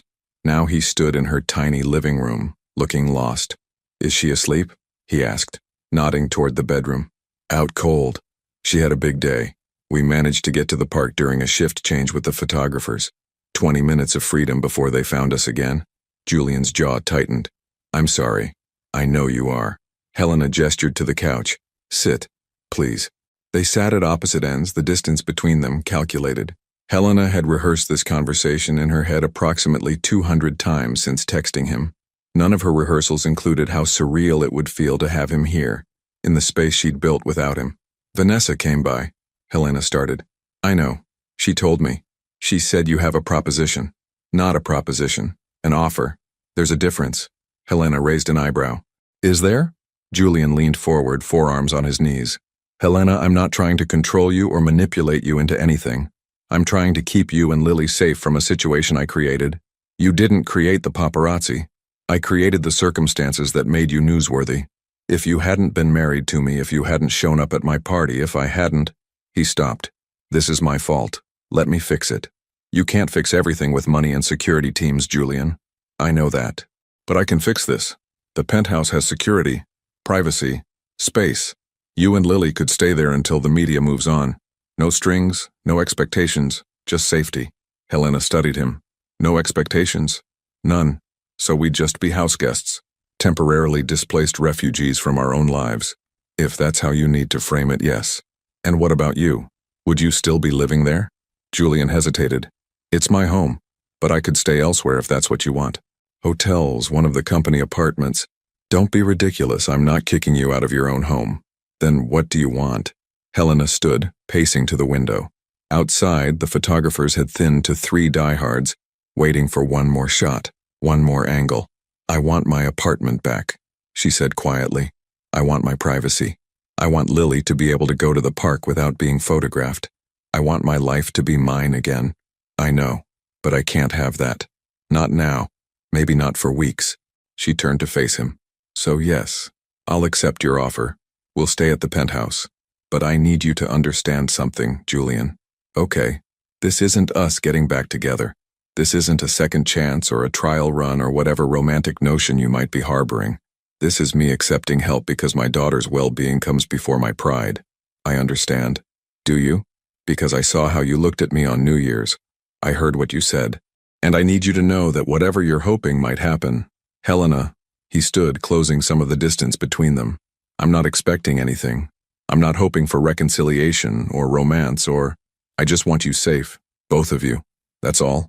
She searched his face for deception and found only exhaustion and something that looked like genuine fear. "When would we move?" she asked. "Whenever you're ready. Tomorrow. Tonight if you want. Tomorrow. I need to pack. Say goodbye to this place properly." She looked around the small apartment, the first home that had been truly hers. "I need one more night." Julian nodded. "I'll have a car waiting at 7 a.m. Back entrance. I'll handle the move personally." "You don't have to." "I want to. Please." The please undid something in Helena's chest. Julian Mercer didn't say please often, didn't ask when he could demand, didn't defer when he could direct, but he was asking now. "Okay," she said softly. 7 a.m. He moved toward the door, then stopped. "Helena, thank you for trusting me with this. I'm not sure I do trust you, but I trust that you care about Lily. That's enough for now." Something flickered in his expression. Hurt, maybe, or understanding. That's fair. After he left, Helena stood in her silent apartment and let herself cry. Quiet tears she'd been holding back for days. Not for the photographers or the headlines or the loss of privacy, but for the girl she'd been when she first moved into this apartment. The one who'd thought she could build a whole life separate from Julian Mercer. The one who'd believed that loving her daughter would be enough to fill all the spaces he'd left empty. That girl was gone now, and tomorrow Helena would pack up the life she'd tried to build and move it into the shadow of the life she'd escaped. The move happened with military precision. At 6:45 a.m., 3 black SUVs pulled into the alley. Julian emerged from the first one with a security team that looked like they could invade a small country. They swept the building, confirmed the photographers were at the front entrance, and gave the all clear. Helena had packed essentials only: clothes, toys, Lily's favorite books, the stuffed rabbit. Everything else could stay. Julian carried the boxes himself while 2 security guards ran interference. Helena carried Lily, who was delighted by the early morning adventure and kept asking about the big cars. The drive to Tribeca took 20 minutes. Lily fell asleep halfway through, her head heavy on Helena's shoulder. Julian sat in the front passenger seat, occasionally glancing back, making sure they were okay. Each look felt like a question Helena didn't know how to answer. They entered the building through underground parking. No photographers, no cameras, just blessed, silent privacy. The elevator ride up felt eternal. Helena remembered this elevator, remembered riding it the first time Julian brought her to the penthouse, remembered thinking she'd won the lottery, not because of the wealth, but because of the man standing beside her. The doors opened to the private hallway. Julian unlocked the penthouse door and stepped aside. "Welcome home," he said, then immediately winced. "I mean, welcome, just welcome." Helena stepped inside carrying her sleeping daughter. The penthouse looked exactly the same, and completely different. Same furniture, same view, same art on the walls, but the energy was different now, less sterile. Julian had added things: a blanket thrown over the couch, books on the coffee table, evidence of actual living instead of just existing. "I set up the guest room for Lily," Julian said, leading her down the hallway. "But if you want her closer to you, the office is right next to the master bedroom. We could convert it. The guest room is fine." He opened the door to reveal a space transformed. Gone was the minimalist guest room she remembered. Now there was a toddler bed with princess sheets, a bookshelf already stocked with age-appropriate books, a toy chest, a nightlight shaped like a moon, stuffed animals arranged on the bed. "I might have gone overboard," Julian admitted. "Vanessa helped. Well, supervised. I did the actual shopping." Helena laid Lily gently on the bed, tucking her under the covers. Her daughter didn't stir, exhausted from the week's chaos. "It's perfect," Helena whispered. They stood side by side watching Lily sleep, and Helena felt the crushing weight of déjà vu. This could have been their life, should have been their life, if only they'd wanted the same things. "Your room is across the hall," Julian said quietly. "I put your boxes in there. Take your time settling in. I'll be in my office if you need anything." He started to leave. "Julian?" He turned. "Where are you sleeping?" "The couch, it's comfortable. I've done it before during late work nights." "This is your home. You shouldn't be sleeping on the couch." "It's fine, Helena, really. It's a 4-bedroom penthouse. Surely we can figure out sleeping arrangements that don't involve you being uncomfortable in your own space." Julian's expression was unreadable. "What are you suggesting?" "I'm suggesting you sleep in your own bed. I'll take the office." "Absolutely not. Then we share the space like adults. You take the master bedroom. I'll take the guest room next to Lily. We establish boundaries and stick to them." "Helena, I'm not negotiating on this. If I'm staying here, we do it in a way that doesn't make you a guest in your own home." He studied her for a long moment. "Okay, but if you're uncomfortable at any point, I'll tell you, I promise." After Julian left to take a work call, Helena explored her new temporary home. The master bedroom looked different too, less austere. Photos on the nightstand, one of Julian and Vanessa as children, one of his late mother. No photos of Helena. She didn't know if that was thoughtful or painful. The kitchen had been stocked with toddler-friendly foods, dinosaur nuggets in the freezer, sippy cups in the cabinet. Someone, probably Vanessa, had thought of everything. Helena made coffee and stood at the floor-to-ceiling windows overlooking Manhattan. The same view she'd loved during their marriage, the one that made her feel part of something bigger. Now it just reminded her how small she'd become in trying to escape it. "Mama?" She turned to find Lily standing in the hallway, clutching her rabbit, eyes wide as she took in the new space. "Where we are." Helena knelt down. "We're at Julian's house, baby. We're going to stay here for a little while." "Why? How did you explain media circuses to a 17-month-old? "Because it's safer here. And because Julian wanted us to visit." "Julian nice man?" Helena's throat tightened. "Yes, baby. Julian is a nice man." "Okay." Lily seemed satisfied with this. Lily hungry. Normal. Routine. The simple needs that anchored everything else. Helena made breakfast. Eggs and toast and apple slices. Lily ate at the kitchen island, swinging her legs and chattering about the big house and the pretty lights. Julian emerged from his office around 9, drawn by the sound of Lily's voice. Good morning, he said, hovering in the kitchen doorway like he needed permission to enter. Morning, Helena replied. Lily looked up, mouth full of eggs. Hi, Julian. Lily at your house. His whole face transformed. Hi, Lily. Do you like your room? Have princess bed. I know. Do you like princesses? Lily nodded enthusiastically. Then, without warning, she held out a piece of toast. You want? Julian looked at the slightly soggy toast like it was a crown jewel. Thank you. He took a small bite. Delicious. Lily beamed.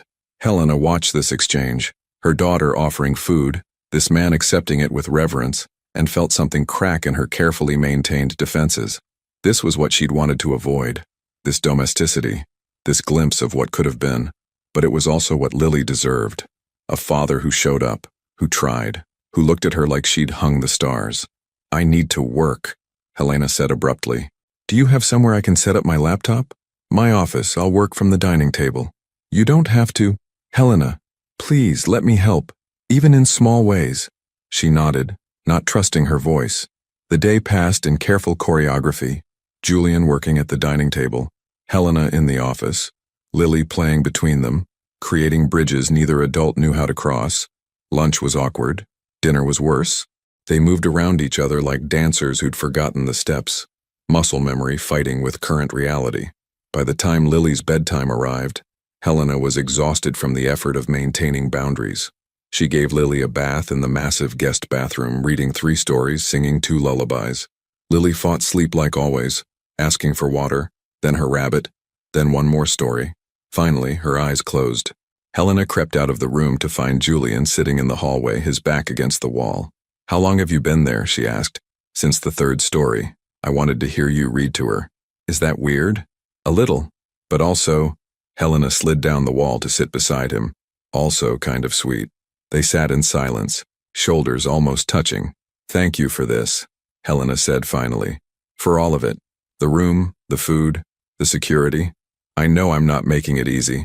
You don't have to make it easy, you just have to be here. It's strange being back. I know. I keep expecting to see my things, my books, my plants, all the pieces of me that used to be here.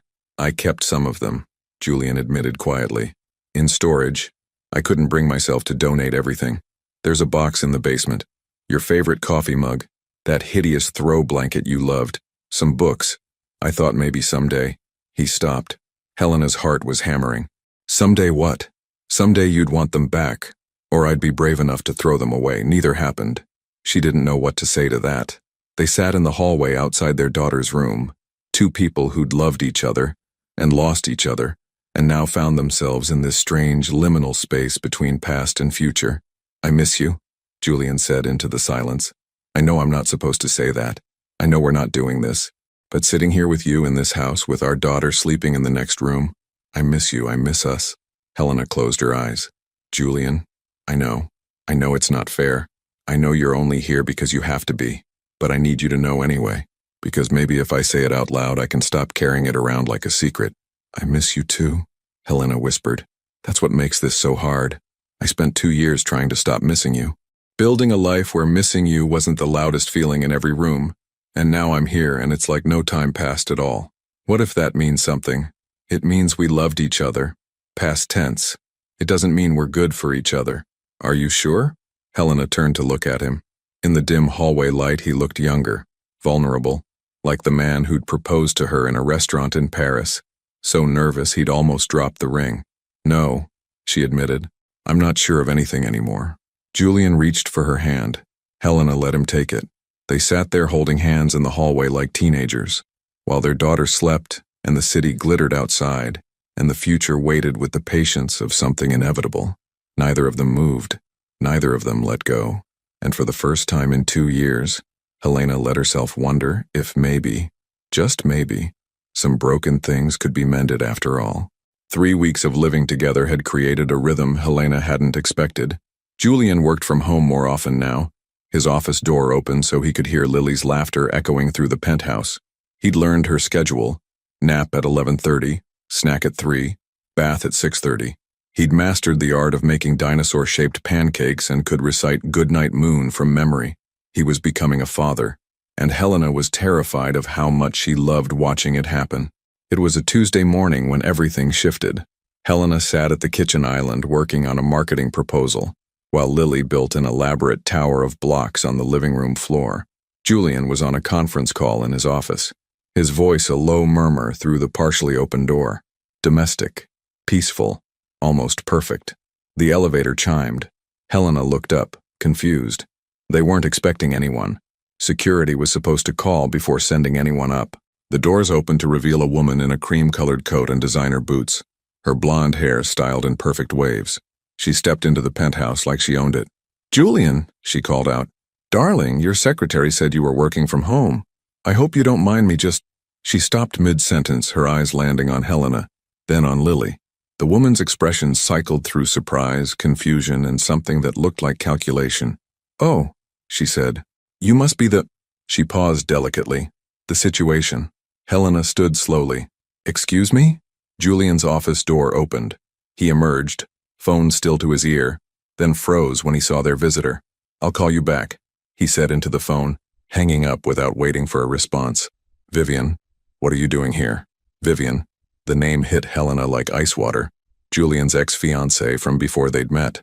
The woman he'd almost married before breaking it off 6 months before the wedding. He'd told Helena about her once years ago. A brief relationship that ended amicably. Both of them too focused on their careers. Both relieved when it ended. Vivian smiled, but it didn't reach her eyes. "I was in the neighborhood. Thought I'd stop by. But I can see you're busy." Her gaze swept over Helena's casual clothes, the scattered toys, Lily's sticky hands. "This is Helena," Julian said, moving to stand between them. "And our daughter, Lily. So the rumors are true." Vivian's voice was light, but Helena heard the edge. "You have a secret, child. How very scandalous." "She's not a secret," Julian said, his voice tight. "Not anymore." "Block," Lily announced from the floor, oblivious to the tension. She toddled over to Julian, holding up her creation. "Look, big tower." Julian immediately crouched down. "That's amazing, Lily. The biggest tower yet." Lily beamed, then noticed Vivian. "Who that?" "An old friend," Julian said carefully. "Say hi." Lily studied Vivian with the brutal honesty of toddlers. "Pretty lady?" Vivian's expression softened slightly. "Thank you, sweetheart. You're quite pretty yourself." Helena watched this exchange, feeling like an intruder in a scene she didn't understand. Julian and Vivian had history, shared references, a comfort with each other that came from time and intimacy. "I should let you get back to—" Vivian gestured vaguely at the domestic scene. "Whatever this is." "Julian, call me. We need to discuss the Singapore deal. Marcus wants your input before Friday." "I'll call," Julian said. Vivian moved toward the elevator, then paused. "It was lovely to meet you, Helena. And Lily. What a beautiful family you're building." The words sounded sincere. The subtext felt like a knife.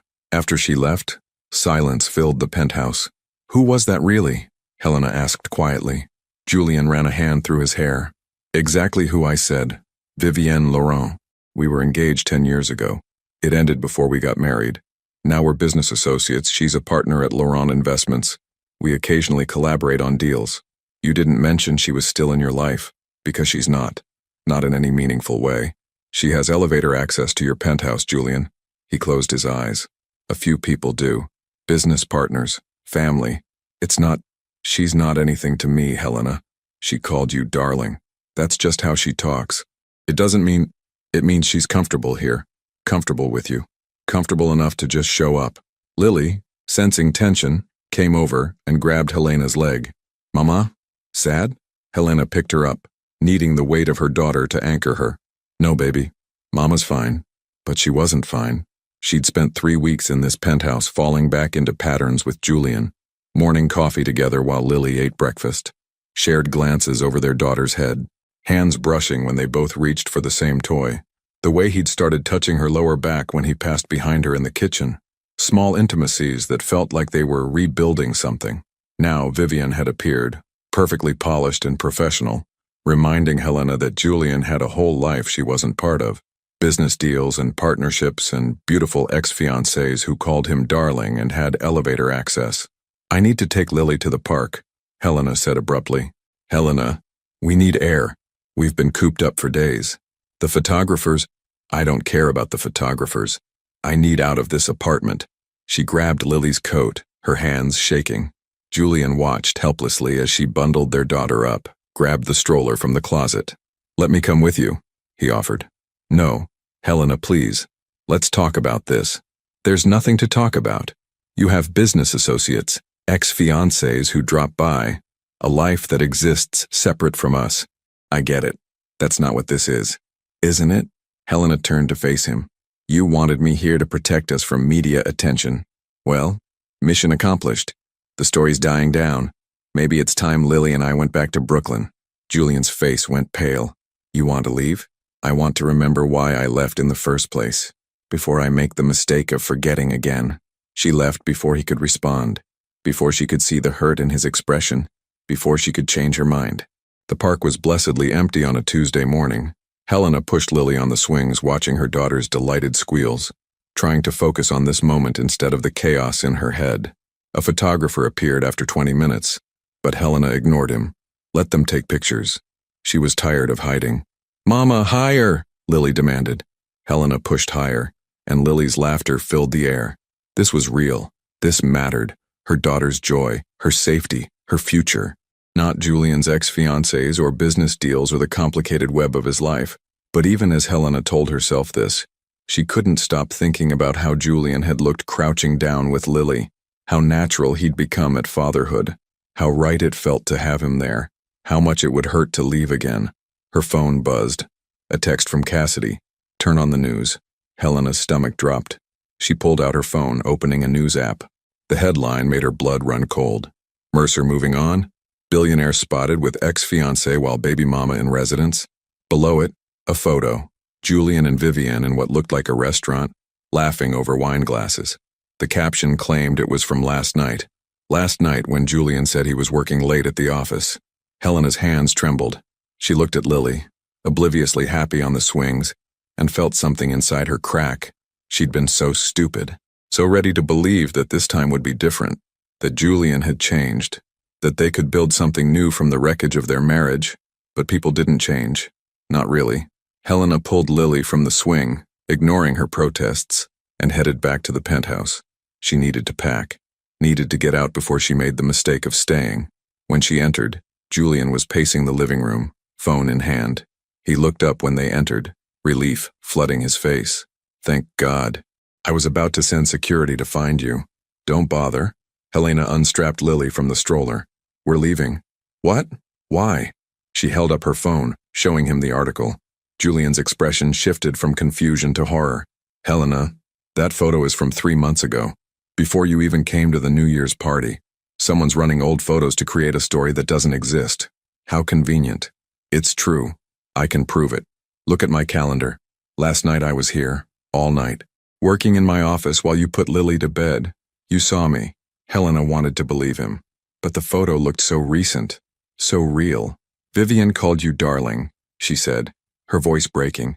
"She has elevator access. She shows up uninvited. And now there are photos of you together looking very cozy. What am I supposed to think?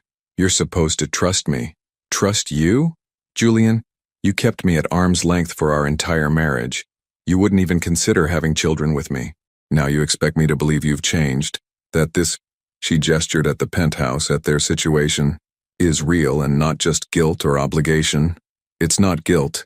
It's not obligation. It's—" He stopped, frustrated.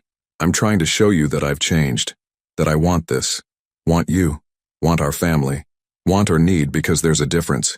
You need to assuage your guilt about Lily. You need to fix the mess the media created. But do you actually want this life, or do you want the idea of it?" Julian stared at her. "You really believe that?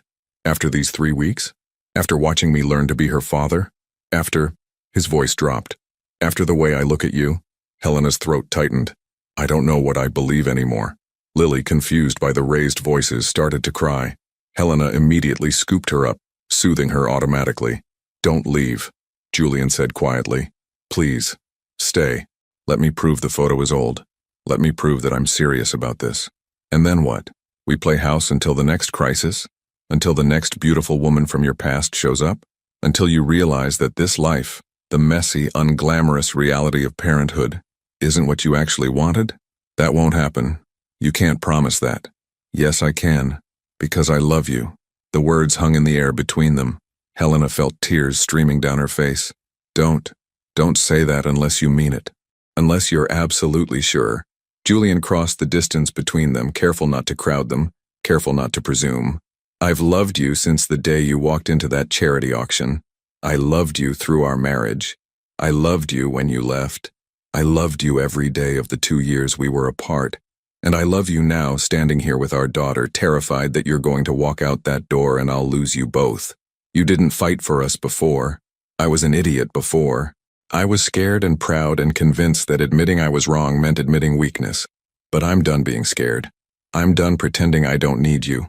I need you, Helena. And Lily needs both of us. Helena looked at him, really looked at him, at the man who'd learned to make dinosaur pancakes and memorize bedtime stories, who'd kept her things in storage for 2 years because he couldn't let go, who looked at their daughter like she'd given his life meaning. The photo is really old? She whispered. 3 months old, I'll prove it. I'll get my calendar, my emails, security footage from last night showing me here. Whatever you need. I need to know you're not going to break my heart again. I can't promise I won't make mistakes. I can't promise I won't screw up at fatherhood or say the wrong thing or struggle with this new life we're building. But I can promise I'll never stop trying. I'll never stop fighting for us. And I'll never ever walk away. Lily had stopped crying and was watching them both with wide eyes. Mama cry? Julian cry? Neither of them had realized they were both crying. Julian reached out slowly, carefully, asking permission. Helena let him cup her face, let him wipe her tears with his thumb. Stay, he whispered. Please stay. Helena closed her eyes, feeling the weight of Lily in her arms, the warmth of Julian's hand on her face, the terrifying possibility of choosing hope over fear. Okay, she breathed. I'll stay. Julian's relief was palpable. He rested his forehead against hers, careful not to crush Lily between them. Thank you, he whispered. They stood like that, broken, healing, together, while their daughter watched, and the city sprawled beyond the windows and the future waited with the patience of something hard-won and precious. This wasn't a happy ending, but it was a beginning, and sometimes that was enough. 5 months had transformed everything. Lily was now 22 months old, speaking in full sentences and developing opinions about everything from what shoes to wear to which story Julian should read at bedtime. She called him Dada now, had started 3 months ago casually, like she'd always known that's what he was. The first time she'd said it, Julian had cried. Helena and Julian had fallen into a life that looked almost normal from the outside. Breakfast together, shared custody of bedtime routines, occasional dinners after Lily slept, where they'd talk about everything and nothing, slowly rebuilding the intimacy they'd lost. They hadn't kissed, hadn't crossed that line, but the wanting was there, in every look, every accidental touch, every moment alone when the air between them felt charged with possibility. Helena had moved her things from the guest room to the master bedroom 2 months ago. They still slept on opposite sides of the massive bed, a careful distance maintained. But sometimes Helena would wake to find Julian's hand reached across the space between them, like even in sleep he was trying to close the gap. The media had moved on. New scandals, new stories. The photographers had disappeared. Life had become quiet, peaceful, almost perfect. Then came the letter. It arrived on a Wednesday afternoon. Helena found it in the mail Julian's assistant had sorted, a thick envelope with a London postmark and an embossed law firm letterhead. She shouldn't have opened it. It was addressed to Julian, but something about it made her hands shake. Inside was a job offer, Senior Vice President of International Operations for Whitmore Capital, based in London. 3-year contract. Salary that made Helena's eyes widen. Complete relocation package. The opportunity of a lifetime. And a decision that would tear apart everything they'd built. Helena was still staring at the letter when Julian came home, Lily riding on his shoulders and giggling about the horsey ride. He saw her face and immediately set Lily down. What's wrong? Helena handed him the letter. She watched his expression change as he read. Surprise, consideration, something that might have been excitement before he remembered to hide it.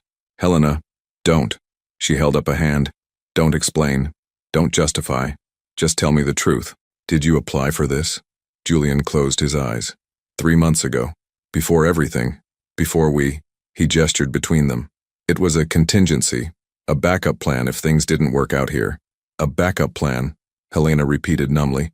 You were planning your exit. No, I was protecting myself. There's a difference. Is there? Because from where I'm standing, it looks like you kept one foot out the door, just in case this family thing didn't work out. Lily, sensing tension, came over and grabbed Helena's hand. Mama, play blocks? In a minute, baby, Helena said, her voice strained. Julian crouched down to Lily's level. Hey, sweetheart, why don't you go watch your show? The one with the singing animals? Okay, Dada. Lily toddled off to the living room. The moment she was out of earshot, Julian stood. I'm not taking it. You haven't even considered it. There's nothing to consider. My life is here. You're here. Lily's here. But you want it. Helena could see it in his eyes. This is exactly the kind of opportunity you've spent your career building toward. International operations. Running an entire division. It's everything you wanted. I want you more. Do you? Or do you want the idea of us? Because when I look at this letter, I see a man who was hedging his bets. A man who wasn't sure if playing house with his ex-wife and surprise daughter was going to be enough long-term. Julian's jaw tightened. That's not fair. Isn't it? You applied 3 months ago, Julian. We'd been living together for 3 weeks. Lily had just started calling you Dada, and you were already planning your escape route. It wasn't an escape route. Then what was it? Insurance. His voice rose. Insurance against the possibility that you'd wake up one day and realize you made a mistake. That I wasn't enough. That this life wasn't enough. Because that's what happened before, Helena. You left me because I wasn't enough. The confession hung between them, raw and painful. Helena felt tears burning her eyes. I left because you wouldn't meet me halfway. Because you refused to even consider the thing I needed most. And I gave it to you. We have Lily. We have this family. I changed everything about my life for you. No one asked you to change everything. I asked you to want what I wanted. To choose me the way I chose you. I am choosing you. I'm turning down this job.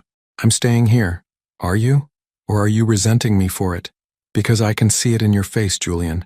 You want this position. And if you stay for me, for us, eventually you'll hate us for it. Julian was silent for a long moment. When he spoke, his voice was quiet. What do you want me to say? I want you to be honest. Do you want to go to London? Professionally, yes, it's an incredible opportunity. And personally? Personally, I want to stay here. With you, with Lily. Even if it costs you everything you've worked for? It's not costing me everything, it's... He stopped. I don't know how to answer that without it sounding wrong. Helena laughed bitterly. That's because there is no right answer. If you go, you lose us. If you stay, you lose the career you've built your entire identity around. Either way, someone loses. So what are you saying? That I should take the job? I'm saying... Helena's voice broke. I'm saying I don't want to be the reason you give up your dreams. I did that once. I stayed in our marriage giving up mine. It destroyed me. I won't do that to you. Helena, and I won't uproot Lily to London. She's finally settled, happy. She has routines and favorite parks and she has a home here. Then come with me. We can make London work. International schools. A flat in a good neighborhood. Weekend trips to Paris. Stop. Helena held up her hand. Stop trying to solve this like it's a business problem. This isn't about logistics, it's about what we both need, and maybe... Her throat tightened. Maybe what we need is incompatible. Don't say that. Why not? It was true before. It's true now. You need growth and challenge and new horizons. I need stability and roots and a place Lily can call home. Those aren't the same things. Julian's face was anguished. 5 months ago you agreed to stay. You said you'd give us a chance. I did. And it's been beautiful, watching you with Lily, building this life together. But this letter, it's a reminder that we're still the same people we were before. You're still the man who can't sit still, who needs the next big thing. And I'm still the woman who wants a home more than an adventure. That's not fair. You're reducing our entire relationship to what? To the fundamental incompatibility that ended our marriage in the first place. Helena wiped her eyes. We've been living in a bubble, Julian. Protected by security and domestic routines and the novelty of being a family, but reality was always going to come back, and here it is. From the living room came the sounds of Lily's show, cheerful songs about friendship and sharing, the soundtrack to a childhood neither of them wanted to disrupt. I don't accept that, Julian said finally. I don't accept that we're doomed to repeat the same patterns. People change, circumstances change. I've changed. Have you? Or have you just been on your best behavior because it was new and exciting and you felt guilty? The accusation hit hard. Helena could see it in Julian's flinch. That's what you really think? His voice was rough. That this has all been performance, that I don't actually love being Lily's father, that I don't actually love. He stopped. Say it, Helena challenged. If you mean it, say it. I love you. Julian's voice was fierce. I love you more than any job or opportunity or career advancement.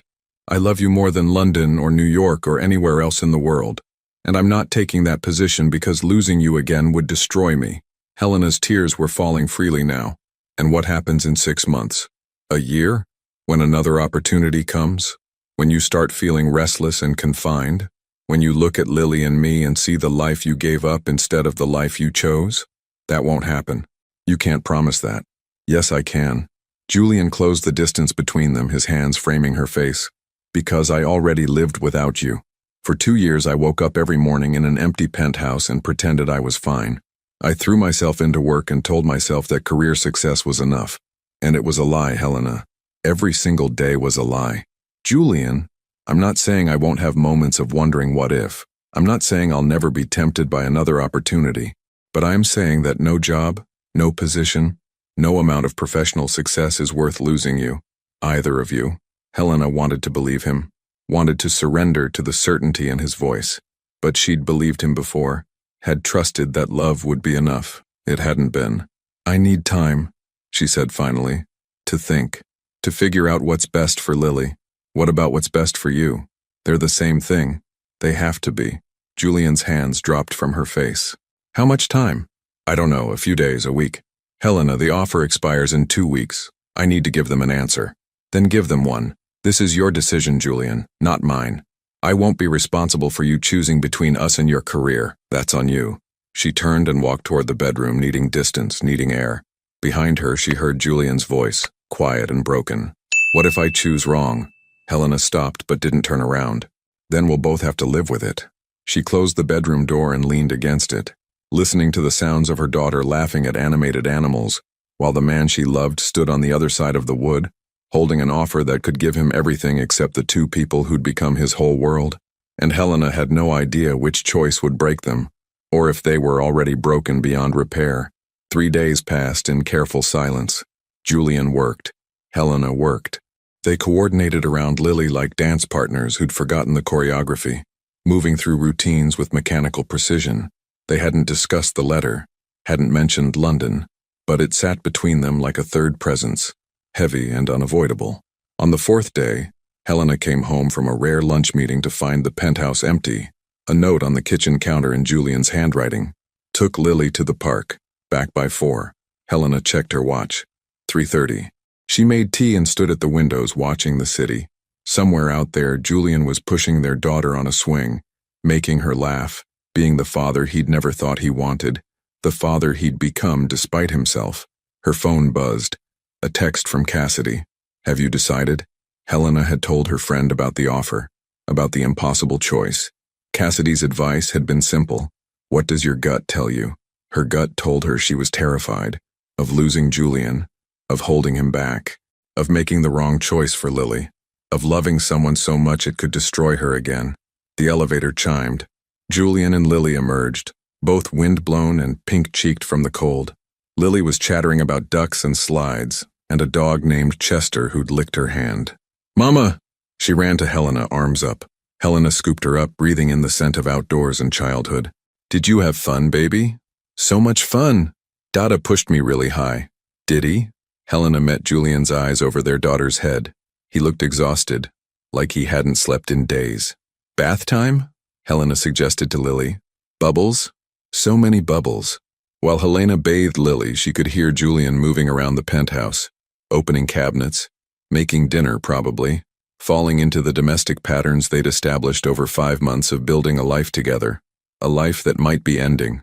After Lily was clean and pajama-clad, Helena carried her to the living room.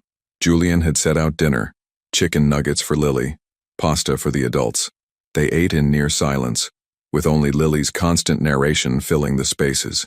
After dinner, Julian read bedtime stories while Helena cleaned up. She could hear his voice through the partially open door, gentle, patient, perfect. When he emerged, Lily was asleep. Julian found Helena on the couch, staring at nothing. Can we talk? He asked quietly. I don't know what else there is to say. There's this. He pulled an envelope from his pocket. Not the offer letter. Something else.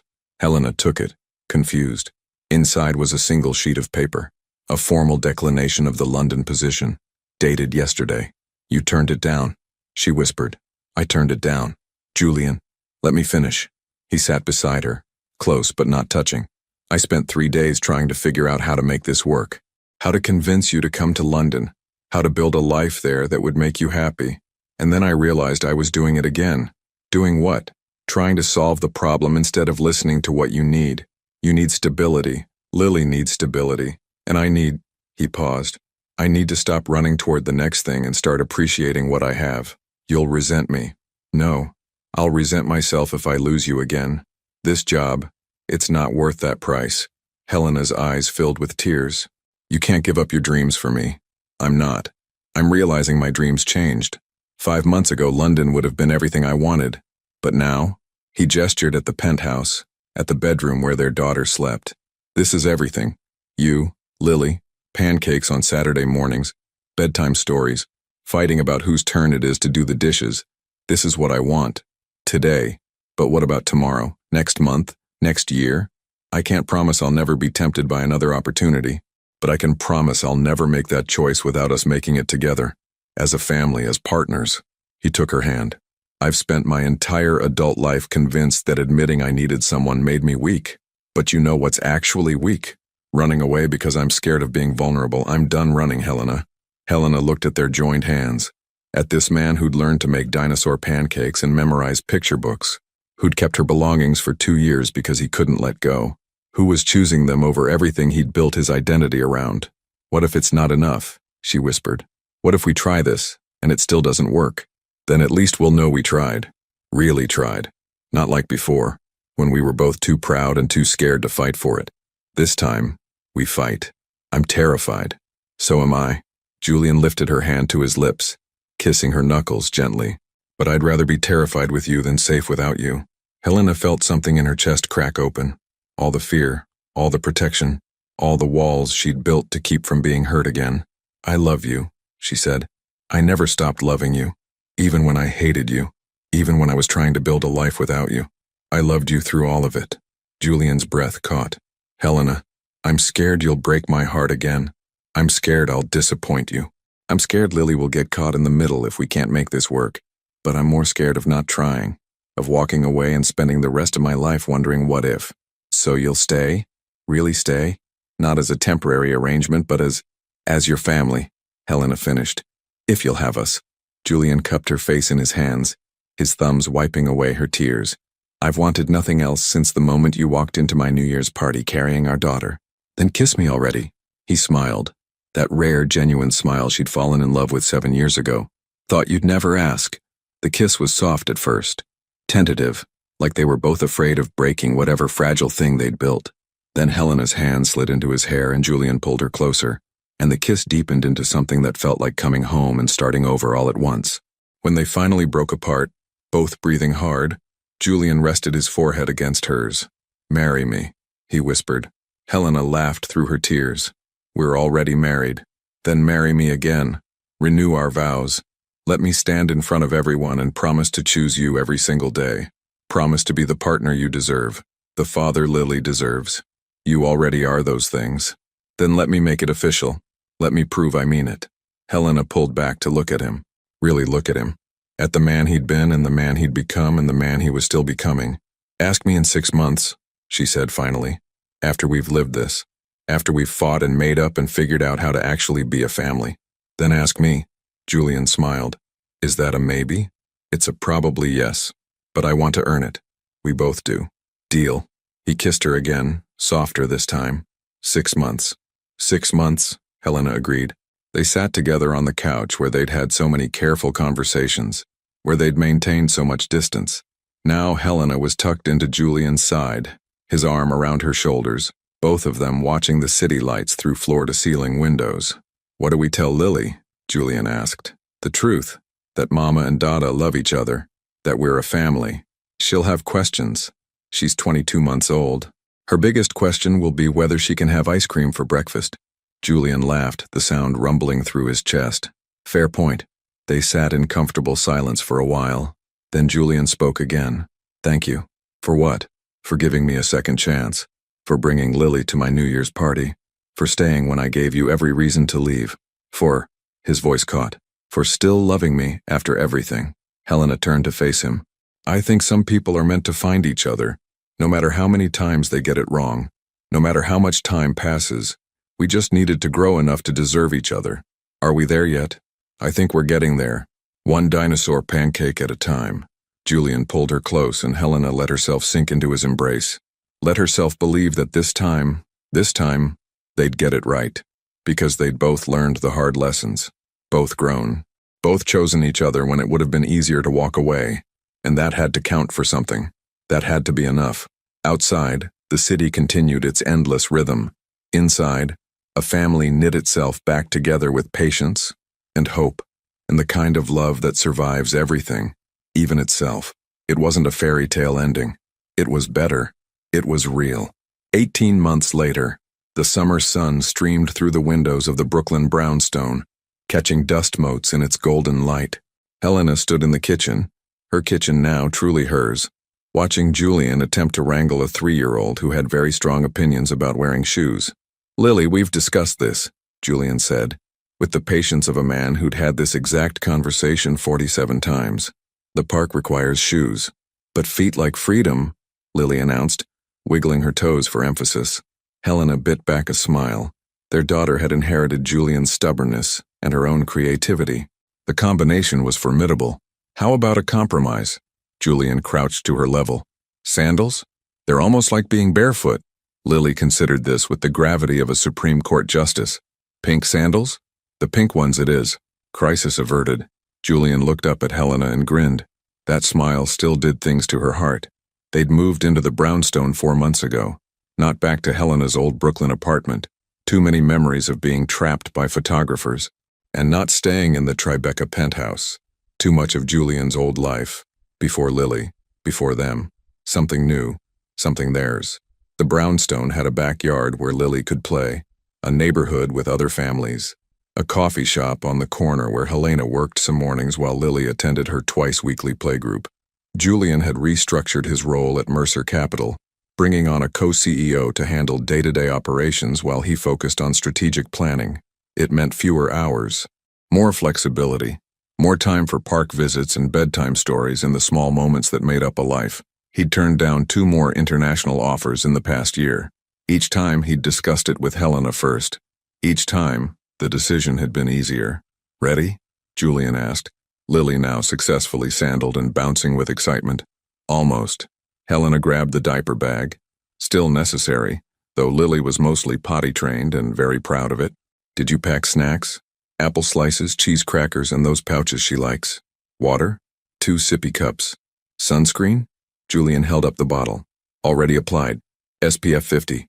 We're professionals now. Helena laughed. They were. Somehow, impossibly, they'd become those parents. The ones who remembered snacks and sunscreen and had opinions about the best playground equipment. The park was crowded with weekend families. Lily immediately spotted her best friend, a little boy named Marcus who lived 3 doors down. Marcus! She took off running, Julian jogging behind to keep up. Helena found an empty bench and watched her family. Julian pushed both kids on the swings, making them shriek with laughter.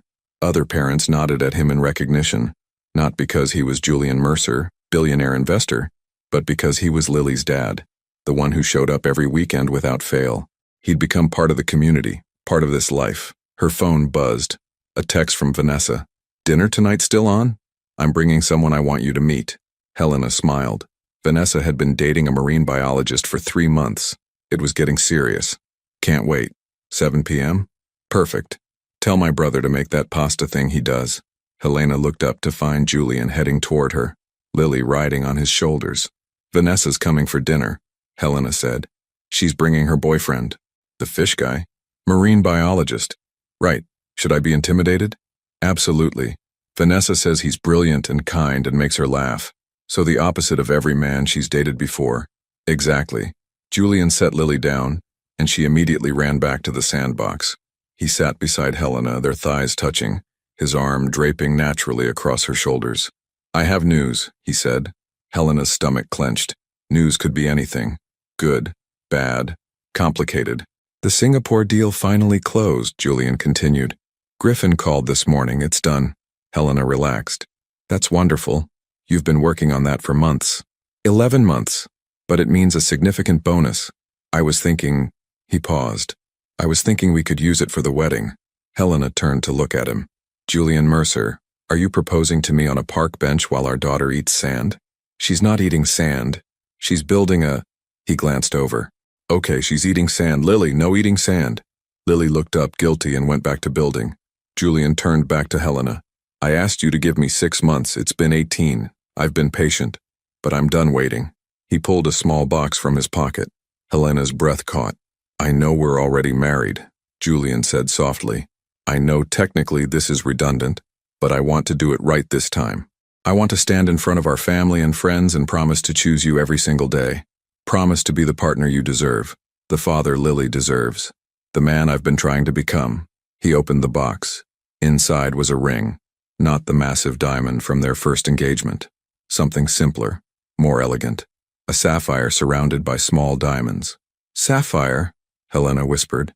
"My birthstone." I paid attention this time. Julian took her hand. "Helena Brooks Mercer, will you marry me again? Will you let me spend the rest of my life proving that I meant every promise I made 18 months ago?" Helena felt tears streaming down her face. Around them, the park continued its chaos. Children screaming, dogs barking, the normal, beautiful mess of life. "Yes," she said. "Yes, I'll marry you again." Julian slipped the ring on her finger. It fit perfectly and kissed her. Not the careful kisses of their early reconciliation. The real thing. Deep and certain and full of promise. When they broke apart, Lily was standing in front of them, hands on her hips. "Why Mama crying?" she demanded. "Happy tears, baby," Helena said, pulling her daughter into her lap. "Dada asked Mama to marry him, but you already married," Lily said, confused. "We're going to do it again," Julian explained. "A big party, with cake and dancing, and you get to wear a fancy dress." Lily's eyes went wide. "A princess dress?" "The most princess dress we can find," Helena promised. "And I can bring Marcus?" Julian laughed. "Sure, Marcus can come." Lily seemed satisfied with this and ran back to her friend to share the news. Helena leaned into Julian's side, admiring the ring on her finger. "When were you thinking? Fall? October, maybe? Not too hot, not too cold, leaves changing, that kind of thing. Romantic. I have my moments." They sat together watching Lily play, planning a wedding, building a future. The same bench, the same park, but everything different now. "Do you ever regret it?" Helena asked quietly. "Turning down London? The other offers? The life you could have had?" Julian was quiet for a moment. "I regret a lot of things. Wasting 2 years being too proud to fight for us. Not being there when Lily was born. Missing her first steps, her first words. But turning down those jobs?" He shook his head. "Never. Not once. Not even at 3 a.m. when she's screaming about monsters under her bed? Especially not then." He kissed her temple. "This life, messy and loud and unpredictable, it's the one I choose.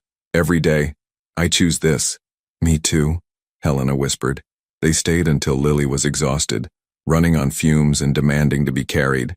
Julian hoisted her onto his shoulders for the walk home, and she promptly fell asleep, her head resting on his. Back at the brownstone, Julian transferred their sleeping daughter to her bed, the big girl bed she'd insisted on when they moved. Helena stood in the doorway watching him tuck her in, adjust her stuffed rabbit, kiss her forehead, the same ritual every night, never getting old. In their bedroom, the master bedroom of their brownstone, decorated with a mix of both their tastes, Helena changed into comfortable clothes while Julian did the same. They'd fallen into routines, good ones. Helena working from home 3 days a week, Julian coming home by 6 unless absolutely necessary. Family dinners, shared bedtime routines, weekend mornings in bed while Lily watched cartoons in the living room. A life. Later, after dinner with Vanessa and her very nice marine biologist, after the dishes were done and Lily's lunch was packed for tomorrow's playgroup, Helena and Julian sat on the couch with glasses of wine. "Vanessa's happy," Helena observed. "She is. Think he's the one? Maybe. They're good together." Julian pulled Helena closer. Speaking of being good together, have you thought about the wedding, what you want? Small, Helena said immediately. Just family and close friends. Nothing like before. Their first wedding had been elaborate. 200 guests. A venue that cost more than most people's houses. Everything perfect and impersonal. Small works for me, Julian agreed. What else? Lily as flower girl, obviously. Vanessa as maid of honor. Your mom's wedding ring incorporated somehow. She'd want that. Julian's mother had passed when he was 25. She would have loved Lily. Would have loved seeing her son become a father. I like that, he said softly. They planned in comfortable murmurs. Argued gently about whether to have the ceremony in the brownstone's backyard or rent a small venue. Debated the merits of a DJ versus a string quartet. Normal couple things. Future things. Eventually, Helena set down her wine glass and turned to face Julian fully. Can I ask you something? Anything. Do you think we would have made it? If I hadn't gotten pregnant? If I hadn't come to your New Year's party? Julian considered this seriously. Honestly, I don't know. I like to think I would have found my way back to you eventually, but it might have taken years, decades, or I might have been too proud and stubborn to ever admit I was wrong. So Lily saved us. Lily gave us a reason to fight when it would have been easier to give up, but we saved ourselves. We did the work. We chose each other even when it was hard.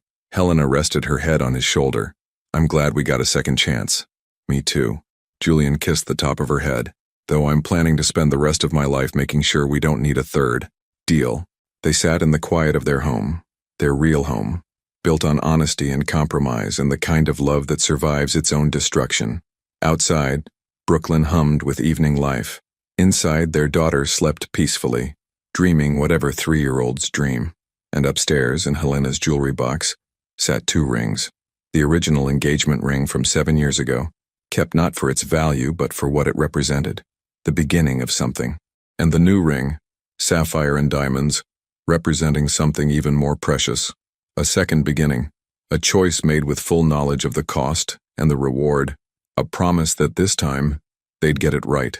Not because they were perfect, but because they'd learned that love isn't about being perfect. It's about showing up, choosing each other, fighting for what matters. And they were both finally brave enough to do exactly that. 3 years later, Helena stood in the backyard of their brownstone watching Julian push their daughter, now 6 years old and starting first grade in 2 weeks, on the swing set he'd installed last spring. Higher, Dada, higher. Any higher and you'll fly away, Julian called back, but he pushed higher anyway. In Helena's arms, a different child shifted, their son Thomas, 8 months old, and fighting sleep with the same determination his sister had shown at that age. He had Julian's eyes. Lily had Helena's. Both had the best parts of them both. Julian had been there for every moment of this pregnancy, every appointment, every middle-of-the-night craving, the 42-hour labor that had terrified them both. He'd held Helena's hand through all of it and wept when Thomas was born. Lily had been fascinated by her baby brother, still was, currently practicing her reading by showing him picture books and explaining the plots in great detail. Mama! Lily jumped off the swing mid-motion, giving Helena a heart attack, and landed perfectly. Can Thomas come play? He's a little young for swings, baby. But he wants to. Look, he's smiling. Thomas was in fact smiling. A gummy, drooly smile that made Helena's heart melt. Tell you what, Julian said, scooping up his daughter. How about we all go inside for ice cream? It's almost dinner time, but I think we can break the rules today. Ice cream before dinner? Lily's eyes went wide. Are you sick? Julian laughed. No, just feeling rebellious. Inside, they made a mess of the kitchen with ice cream and toppings. Thomas watched from his high chair, fascinated by the chaos. Lily told elaborate stories about her upcoming first day of school while simultaneously dripping chocolate sauce on the counter. Normal, messy, perfect. After ice cream, after baths, after 2 stories and 3 songs and 4 requests for water, both children were finally asleep.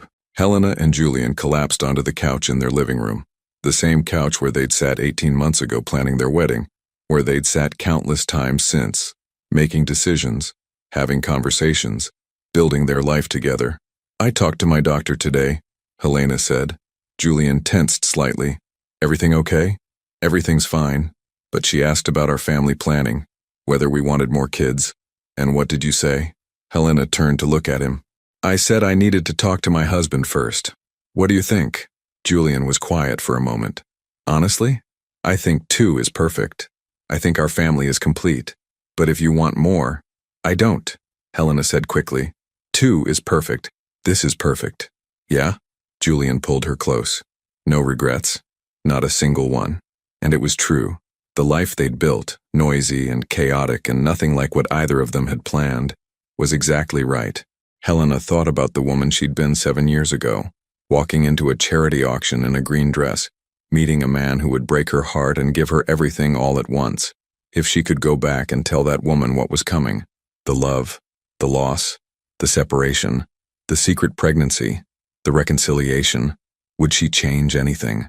No, because all of it, every painful, beautiful, impossible moment, had led here, to this couch, this home, this family, to the man beside her who'd learned that strength wasn't about never needing anyone.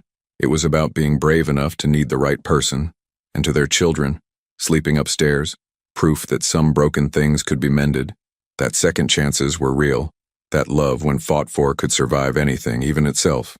Julian's phone buzzed. He glanced at it and smiled. It's a photo from Vanessa.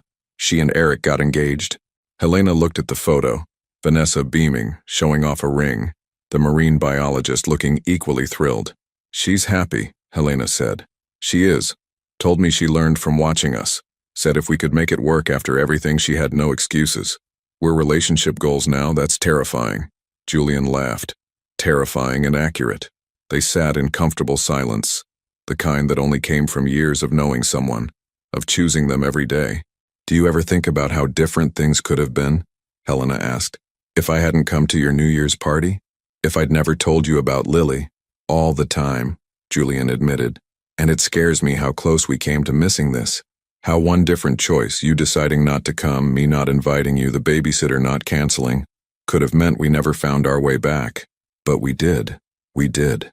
He kissed her forehead. And I'm grateful every single day. From upstairs came a cry. Thomas waking up, right on schedule for his night feeding. Helena started to get up, but Julian stopped her. I've got him. You did the last 2. You sure? Positive. Stay here. Rest. I'll bring him down if he won't settle. Helena watched her husband climb the stairs to tend to their son, and felt a wave of love so profound it almost hurt. This was what she'd wanted, what she'd asked for all those years ago in their failing marriage. Partnership, shared responsibility. A man who showed up not because he had to, but because he wanted to. Julian had become that man, and she'd become brave enough to let him prove it. 20 minutes later, Julian returned with a drowsy Thomas. He wanted to make sure we were still here. Separation anxiety starting early with this one. They sat together.